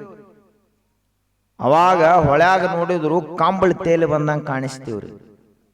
ಯಾವನೋ ಪುಣ್ಯಾತ್ಮ ನಮ್ಮ ಸಲುವಾಗಿ ಕಂಬಳಿ ಹೋಗದಾನೆ ಬೇರೆ ಊರವ ಅಂತೀವ್ರು. 4 ಮಂದಿ ನಿಷೇಧ ಮಂದಿ, ಶುದ್ಧ ಸಹಜರು ಮನುಷ್ಯಾಗ ರಾತ್ರಿ ಏನು ಸರಿಯಾಗಿ ಕಾಣಂಗಿಲ್ಲ. ಇನ್ನು ನಿಷೇಧಾನ ಮನುಷ್ಯಾಗ ಏನು, ತನ್ನ ಮನೆ ಮಂದಿ ಮನೆ ಹಂಗೆ ಕಾಣ್ತತಿ, ಮಂದಿ ಮನೆ ತನ್ನ ಮನೆ ಹಂಗೆ ಕಾಣ್ತತಿ. ಅವಾಗ ಇಬ್ಬರು ನಾವು ಆ ಕಂಬಳಿ ತರತೀವಿ ಬಿಡಂಗಿಲ್ಲ ಜಿಗದ್ರ ನೀರಿಗೆ. ಈಶಾಡ್ಕೊತ ಹೋದರು. ತಣ್ಣ ಕೂತಾರ ದಂಡ್ಯಾಗ ಸುಮ್ ಕುಂಡ್ರಬೇಕಲ್ಲ. ಆಯ್ತು, ಜಿಗದ್ರ ನದಿಗೆ ಈಶಾಡ್ಕೋತ ಹೋದ್ರು. ಕರ್ರಗಿತ್ತದು ಕಂಬಳಿ. ಏನ್ ಬೆಳ್ಳಗಿರ್ತಾವನ್ ಕಂಬಳಿ? ಬಿಳಿ ಕಂಬಳಿ ಇರ್ತಾವ. ಕರೆ ನಮ್ಮ ಮನ್ಯಾಗ ಹೆಚ್ಚಿರು ಇವ ಕರಿ ಕಂಬಳಿ. ಅವಾಗ ಸಮೀಪ ಹೋದ ಇಬ್ರು. ಅದು ಕಂಬಳಿರ್ಲಿಲ್ಲ, ಕಡ್ಡೆತ್ತದು. ಕರಡಿ ಅದು ಹಸದಿತ್ತದು. ಎಂದು ಉಂಡಿತ್ತೋ ಏನೋ ಕರಡಿ. ಮೊದಲ ಬಾಂದ್ರ ಚಲೋ ಆತ್, ದೇವ್ರು ನನ್ನ ಸಲುವಾಗಿ ಕಳಿಸ್ಕೊಟ್ಟ ಆತ್. 2 ಚೆಂಡ ಏನ್ ಹಿಡಿತಲ್ಲ ತಿಂದ ಬಿಟ್ಟಿವ್ರು. ಏನ್ ಹಿಡ್ಲಾಕ್ ಹೋಗ್ಯಾರ ಇವರು? ಏನ್ ತರ್ಲಾಕ್ ಹೋಗ್ಯಾರ? ಕಂಬಳಿ ತರ್ಲಾಕ್ ಹೋಗ್ಯಾರ. ಕಂಬಳಿ ಗಂಟು ಬಿತ್ತೇನೆ ಇವರಿಗೆ? ಕರಡಿ ಗಂಟು ಬಿತ್ತು. ಕಂಬಳಿ ಸಿಗಲೇ ಇಲ್ಲ. ನಮ್ಮದು ಜೀವನ ಹೆಂಗಾಗೈತಿ ಅಂದ್ರ ಕಂಬಳಿ ತರ್ಲಾಕತ್ ಬಂದಿದೀವಿ, ಕಡ್ಡಿ ಗಂಟು ಬಿದ್ದೈತಿ. ನಮಗೆ ಬಿದ್ದೈತೋ ಇಲ್ಲ? ಇಲ್ರಿ, ಇನ್ನಟ್ ತಿಳಿಸಿ ಹೇಳ್ರಿ. ಸುಖ ಪಡಬೇಕಂತ ಮನಿ ಕಟ್ಟಿದೀವಿ, ಸುಖ ಸಿಗಲಿಲ್ಲ. ತಿಳ್ಕೊಂಡಿದ್ದೀವಿ ಒಂದು, ನಂಬಿದ್ದೀವಿ ಒಂದು, ಆದದ್ದು ಒಂದು ಬೇರೆನ ಆಯ್ತು. ಸುಖ ಪಡಬೇಕು, ಇನ್ನೇನು ಆರಾಮಪ್ಪ ತಿಳ್ಕೊಂಡು ಸಾಲಿ ಕಲ್ತ, ದೊಡ್ಡ ಡಿಗ್ರಿ ತಗೊಂಡ ಆರಾಮ ಆತನ? ಇಲ್ಲ. ಲಗ್ನ ಆದ್ರೆ ಬಹಳ ಆರಾಮ ಇರ್ತಾರೆ ಎಲ್ಲರೂ ತಿಳ್ಕೊಂಡು. ಲಗ್ನ ಆದ 1 ವರ್ಷಕ್ಕೆ ಆರಾಮನ ಇತ್ತಂದ್ರೆ ಇವ್ಯಾಕೆ ಊರಾಗ ತಿರುಗಾಡ್ತಿದ್ದ, ಮನ್ಯಾಗ ಇರ್ತಿದ್ದಲ್ಲ. 1 ವರ್ಷಕ್ಕೆ ತಲೆದಿಂಬ ಹಾಸಿಗೆ ಎಲ್ಲ ತಗೊಂಡು ಹನುಮಪ್ಪನ ಕಟ್ಟಿಗೆ ಬಂದು ಮಕ್ಕೊಳಕ್. ತಮ್ಮ ಈ ಕಡೆ ಯಾಕೋ ಆರಾಮಿತ್ತಂದ್ರೆ ಈ ಕಡೆ ಯಾಕೆ ಬಂದಿ ಅಂತ ಅವ್ರು ಕೇಳಿದ್ರ. ಏನ್ರಿ ಮೊದ್ಲ ತಿಳಿದಿದ್ರ ನಾ ಎಲ್ಲಿ ಲಗ್ನ ಆಗ್ತಿದ್ನಿ ಅಂತ ಇವ ಅಂದ. ಆರಾಮೈತತ್ತ, ಸಾಲಿ ಕಲ್ತಾನ, ಡಿಗ್ರಿ ಮಾಡ್ಯಾನ, ನೌಕರಿಗೆ ಹೋಗ್ಯಾನ, ಆರಾಮೈತತ್ತ, ಲಗ್ನ ಆಗ್ಯಾನ. ಇಷ್ಟ ಸಾಕನ್ನೋದ್ರೊಳಗೆ ಮುಂದೆ 2 ಮಕ್ಕಳು ಹುಟ್ಟಿದ್ವು. ಅವು ಊಟ ಮಾಡ್ಲಕ್ ಕೂತ ಅಂದ್ರೆ ಉಣಗುಡುವಲ್ಲು, ಮಕ್ಕೊಂಡ್ರ ಮಕ್ಕೋಗುಡುವಲ್ಲು. ಊಟ ಮಾಡ್ಲಕ್ ಕೂತಾಗ ನನಗೂ ಉಣಸತ್ ಹೇಳಿ ಬಂದ್ ನಿಂದಿರ್ತಾವ. ಒಂದ್ ತುತ್ತು ಉಣಿಸ್ಬೇಕು ಅನ್ನೋದ್ರೊಳಗಾಗಿ ಅಳ್ಕೋತಾವ ಹೋಗಿಬಿಡ್ತಾವ. ಆರಾಮವಾಗಿ ಇನ್ನೇನ್ ನಿದ್ದೆ ಮಾಡಬೇಕು ಅನ್ನೋದ್ರೊಳಗಾಗಿ ಹುಡುಗ ಆಡ್ಕೋತ ಬಂದ ಮ್ಯಾಲ ಬಿತ್ತದ ಮುಖದ ಮ್ಯಾಲ. ಬೀಳ್ತಾವಲ್ಲ. ಮತ್ತು ನಿಮ್ಮ ಕತೆ ಇವು ನಮ್ಮೂ ಅಲ್ಲ, ತಿಳಿಬೇಕು ನಿಮಗೆಲ್ಲ. ಇವು ಆರಾಮಾಕತೆ ತಿಳ್ಕೊಂಡು. ಯಾವುದು ಅದು? ಚಳಿಗಾಲದಾಗ ತಂಡಿ ಹತ್ತಿದಂಗ ನಮಗೆಲ್ಲ ತಂಡಿ ಹತ್ತೈತಿ ಸುಖದ್ದು, ದುಃಖದ ತಂಡಿ ಹತ್ತೈತಿ. ಈ ತಂಡಿ ಬಿಡಿಸ್ಲಾಕ ಸುಖದ ಕಂಬಳಿ ತಗೋಬೇಕಂತ ಹೊಂಟಿದೀವಿ. ಗಂಟು ಬಿದ್ದೈತೆ ಏನಪ್ಪಾ ಅಂದ್ರ ಕರಡಿ ಗಂಟು ಬಿದ್ದೈತೆ ಹೊರತು ಕಂಬಳಿ ಸಿಗಲೇ ಇಲ್ಲ ನಮಗ. ಏನ್ ನಂಬಿದೀವಿ? ಪ್ರಪಂಚ ನಂಬಿದೀವಿ. ಪ್ರಪಂಚ ಹೆಂಗದ? ಕರಡಿ ಇದ್ದಂಗದ, ಕಂಬಳಿ ಇದ್ದಂಗಿಲ್ಲ. ಕಾಣೋದೊಂದು ಬೇರೆ ಕಾಣ್ತತಿ, ಇರುವುದೊಂದು ಬೇರೆ ಐತಿ. ಕೆಲವೊಂದು ಮಂದಿ ಒಬ್ಬ ಜ್ಯೋತಿಷ್ ಕಡೆ ವಾದ, ಕೈ ತೋರಿಸ್ಪಾ ಅಂತಂದ್ರ ಅವರು. ಹಸ್ತ ಸಾಮುದ್ರಿಕ ಶಾಸ್ತ್ರ. ಅವಂದ ಹೊರಗಿನ ಕೈ ತೋರಿಸ್ಲೇ, ಒಳಗಿನ ಕೈ ತೋರಿಸ್ಲು. ಅದೇ ಅಂತ ಇದೈತಿಪ್ಪ ನಾವು. ನಮ್ಮ ಹಸ್ತ ಸಾಮುದ್ರಿಕ ಶಾಸ್ತ್ರದೊಳಗ ಈ ಕೈ ಅಟ್ಟಾಗ ನಮಗ್ ಗೊತ್ತೈತಿ, ಒಳಗಿನ ಕೈ ಅಂತದಂದವ. ನನ್ನ ಮನಸ್ಸೇನೈತ್ಲ ಅದ ಒಳಗಿನ ಕೈ. ಅದ ಹೆಂಗೈತೆ ನಿನಗೆ ಹೇಳಾಕ ಬರಂಗಿಲ್ಲ, ನಿನಗೆ ಬರೀ ಕೈ ಹೆಂಗೈತೆ ಅಟ್ಟ ಹೇಳಾಕ ಬರ್ತೈತೆ ಅಂದ ನೀವು. ಹಂಗ ನಾವು ನಂಬಿದೀವಿ ಏನಪ್ಪಾ? ಮೋಸ ಮಾಡುವ ಪ್ರಪಂಚವನ್ನು ನಂಬಿದೀವಿ, ರೊಕ್ಕ ನಂಬಿದೀವಿ. ಬೇಕಾದಂತ ಶ್ರೀಮಂತರನ್ನು ಒಂದು ರಾತ್ರಿಯಲ್ಲಿ ಬಡವನನ್ನಾಗಿ ಮಾಡಿದೆ ಈ ರೊಕ್ಕ. ಶ್ರೀಮಂತರನ್ನ ಅಳಿಸಿದ್ದು ಯಾವುದಪ್ಪ? ರೊಕ್ಕ. ಶ್ರೀಮಂತಿಕೆಯಲ್ಲಿ ನಿಜವಾದ ಸುಖಾನ ಇತ್ತಂದ್ರೆ ಅವ್ರು ಅಳಬಾರದಾಗಿತ್ತ. ಯಾಕೆ ಅಳ್ತಾರ ಅವರು? ಹೋಗಿ ನೋಡ್ರಿ, ನೀವೇನೋ ಒಂದು ರೊಟ್ಟಿ ತಿಂದು ತಣ್ಣಗೆ ಮಕ್ಕೋತೀರಿ. ಇಲ್ಲಿ ಗುಗ್ವಾಡದಾಗ ದೊಡ್ಡ ದೊಡ್ಡ ಕಂಪ್ನಿ ಮಾಲಕರು, ಫ್ಯಾಕ್ಟ್ರಿ ಮಾಲಕರು, ದೊಡ್ಡ ದೊಡ್ಡ ಆಸ್ತಿ ಇದ್ದಂತ, ಸಾವಿರಾರು ಕೋಟ್ಯಾಧೀಶ್ವರರಾದಂತ ಅವ್ರ ಮನೆಗೆ ಹೋಗಿ ನೋಡ್ರಿ. ಸ್ವಲ್ಪ ಏನೂ ಇಲ್ಲ. ಅವ್ರು ಎಂದೂ ನೀವೇನ ಮನ್ಯಾಗಿರೋರೆಲ್ಲ ಕೂಡಿ ಊಟ ಮಾಡ್ತೀರಿ, ಅವ್ರು ಹಂಗಿಲ್ಲ. ಅವ ಮಗ ಎಲ್ಲೋ ದಾಬಾದಾಗುಂಡು ಅವ ಬರ್ತಾನ ಮನೆಗೆ, ಅಪ್ಪ ಎಲ್ಲೋ ಬೀರ್ಬಾರ್ನಾಗ ಕುಡ್ದು ಅವ ಬರ್ತಾನ, ಮಕ್ಕಳು ಕುರ್ಕುರಿ ಅವು ಇವತ್ತಿಂದ ಇವು ಬರ್ತಾವು. ಮನ್ಯಾಗವ್ವ ಇನ್ನೇನು ಮಾಡ್ಲಿ ಅಂತ ತಿಳ್ಕೊಂಡು ಆಕಿ ಏನು ಇದ್ದದ ಕೂಡಿಸಿ ತಿಂದು ಆಕಿ ಮಕ್ಕೋತಾಳ. ಕೋಟ್ಯಾಧೀಶರ ಜೀವನ ಏನಾಗ್ಯದ ಅಂತ ಕೇಳಿದ್ರೆ ಹಿಂಗಾಗ್ಯದ. ಹರಿದು ಹಂಚಿ ಹೋಗ್ಯದ. ಸುಖ ಶಾಂತಿ ಅವರ ಮನೆಯಲ್ಲಿ ಇಲ್ಲ. ದುಃಖವನ್ನ ಅಳಿಸುವಂತಹ ವಿದ್ಯಾನ ಇವರು ಯಾರಿಗೂ ಸಿಕ್ಕಿಲ್ಲ. ಹಿಂಗಾಗಿ ಇವರು ಯಾರು ಆರಾಮಿಲ್ಲ. ಏನ್ ನಂಬೇಕಾಗಿತ್ತು? ನಾಶವಾಗಲಾರದಂಥದ್ದನ್ನ ನಂಬೇಕಾಗಿತ್ತು. ಆದ್ರೆ ನಾವು ಏನ್ ನಂಬಿದೀವಿ? ಪ್ರಪಂಚವನ್ನು ನಂಬಿದೀವಿ. ಆದ್ದರಿಂದ ನಮ್ಮ ಜೀವನ ತಿಳಿದವರ ಜೀವನ ಆಗಬೇಕು, ಬಲ್ಲವರ ಜೀವನ ಆಗಬೇಕು, ದೇವರು ಮೆಚ್ಚುವಂಥ ಜೀವನ ಆಗಬೇಕು. ಗೂಗವಾಡದ 4 ಮಂದಿ ಮೆಚ್ಚಿ ಬರೇ ಆದರ್ಶ ದಂಪತಿಗಳಪ್ಪ ಅಂತ ಒಂದು ಪ್ರಶಸ್ತಿ ಕೊಟ್ರ ಅಲ್ಲ. ಆದರ್ಶ ದಂಪತಿಗಳ ಹೊರಗಟ್ಟ ಒಬ್ರು ಕೇಳ್ತಿದ್ರು, ಏನ್ರಿ ಎಷ್ಟು ನಗತಿರ್ಲ ನೀವು ಇಬ್ಬರು ಗಂಡ ಹೆಂಡತಿ ಮನ್ಯಾಗ, ಏನ್ರಿ ಏನ್ ನಿಮ್ದು ಅಂತಂದ್ರ ಅವರು. ಅವಾಗ ಇವರು ದೋಸ್ತಿದ್ದವ ದೋಸ್ತ್ ಕೇಳಿದ, ನೀವು ಇಬ್ರು ಎಷ್ಟು ನಕ್ಕೋತಿರ್ತಿರ್ಲ, ಇದಕ್ಕೆ ಕಾರಣ ಏನು? ನಮ್ಮ ಮನ್ಯಾಗ ಹೋದ್ರ ದಿನಂಪ್ರತಿ ಬಡಿತಾರ, ಬೇಯ್ತಾರ. ನೀ ಯಾರಿಗೇ ಹೇಳುದಿಲ್ಲ ಮೊದಲು ಪ್ರಮಾಣ ಮಾಡಂದವ್. ಏ ಹೌದಪ್ಪ, ಯಾರಿಗೆ ಹೇಳುದಿಲ್ಲ ಹೇಳತ್ತಂದೆವ್. ಅವಾಗ ಅವ ಹೇಳಿದ, ಮನ್ಯಾಗ ಹೋದ ಕೂಡ್ಲೆ ನಾ ಏನ್ರ ತಪ್ಪು ಕೆಲಸ ಮಾಡಿದ್ನಿ ಅಂದ್ರ ನನ್ನ ಹೆಂಡತಿ ಬೇಡಿದ್ದ ಬಂಗಾರ ಬೇಡಿದ್ರ ಬಂಗಾರ ಕೊಡ್ಬೇಕು, ರೊಕ್ಕ ಬೇಡಿದ್ರ ರೊಕ್ಕ ಕೊಡ್ಬೇಕು, ಹೇಳಿದ್ದ ಕೇಳಲಿಲ್ಲ ಅಂದ್ರ ಜೋರಾಗಿ ಕೈಗೇನು ಸಿಗ್ತೈತೆ ಅದ ಪಾತ್ರೆಗಳನ್ನ ಬಾಂಡೆ ಒಗಿತಾಳ ನನ್ನ ಹೆಂಡತಿ. ಅದನ್ನ ತಪ್ಪಿಸ್ಕೊಳ್ಳೋ ಸಲುವಾಗಿ ನಾನು ನಗತಿರ್ತನು ಅಂತಂದೆವ್. ನನಗ್ ಕೂತಂದ್ರ ನಾ ಗಪ್ಪಿರ್ತನು, ಆಕಿ ಕೂತಂದ್ರ ಆಕಿ ಗಪ್ಪಿರ್ತಾಳ. ಆ ಹೆಂಡತಿ ಒಗದ ಬಾಂಡೆ ನನಗೆ ಬಡಿಲಿಲ್ಲ ಅಂದ್ರ ನಾ ಜೋರಾಗಿ ನಗತನು, ನಾ ಒಗದದ ಆಕಿ ಕುಂಡ್ರಲಿಲ್ಲ ಅಂದ್ರ ಆಕಿ ಜೋರಾಗಿ ನಗತಾಳ. ಇದು ನಮ್ಮ ಸಂಸಾರ ಅಂತ ಹೇಳಿದ. ಹೆಂಗಿರ್ತೈತಿ ಸಂಸಾರ? ಹಿಂಗ ಹೊರಗೆ ನೋಡ್ಲಕ್ಕರೆ ಬಾಳ ಚಂದದಾರಪ್ಪ, ನಕ್ಕೋತಾರ ನಂಗೆ ಇರ್ತೈತಿ. ಒಳ ಹೊಕ್ಕ ನೋಡಿದ್ರ ಹೆಂಗೋ ನಿಮಗ ಗೊತ್ತ. ಅದಕ್ಕ ನಮ್ಮ ಜೀವನ ಇದೆಲ್ಲ ಒಂದು ಏನೋ ನಡೆದೈತೆ ನಡೀಲಿ, ಬರೀ ಹಿಂಗೆ ಹೋಗೋದಲ್ಲ, ತುಸು ಹೊಳ್ಳಿ ನೋಡ್ಬೇಕು ನಾವು. ಬರೇ ಮುಂದೆ ನಡ್ಕೋತ ಹೊಂಟಾನ, ಮುಂದೆ ನೋಡೋದು ಎಲ್ಲಿ ಮುಂದೆ ಎಲ್ಲಿ ನೋಡವನೇ? ಇನ್ನ 50 ವರ್ಷ ಹಾದು ನಿನ್ನ ಜೀವನದ್ದು, ಇನ್ನ ನೀ ನೋಡವಲ್ಲ ಹಿಂದೆ ತಿರುಗಿ ಏನಾಗೈತ? ಕೆಲವೊಬ್ಬರ ಜೀವನ ಕುಡ್ದು ಹೋಗೈತಿ, ಕೆಲವೊಬ್ಬರ ಜೀವನ ತಿಂದು ಹೋಗ್ಯದ, ಕೆಲವೊಬ್ಬರ ಜೀವನ ಚಾಡಿ ಹೇಳಿ ಹೋಗ್ಯದ, ಕೆಲವೊಬ್ಬರ ಜೀವನ ಕೋರ್ಟ್ನ್ಯಾಗ ಹೋಗ್ಯದ, ಕೆಲವೊಬ್ಬರ ಜೀವನ ಜಗಳ ಮಾಡಿ ಹೋಗ್ಯದ.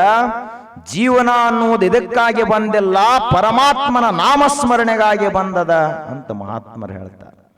ಆ ರೀತಿಯಾಗಿ ನಮ್ಮ ಜೀವನ ಆಗಲಿ ಅಂತ ಹೇಳ್ತಾ ಇವತ್ತಿನ ಸತ್ಸಂಗಕ್ಕೆ ಮಂಗಲ.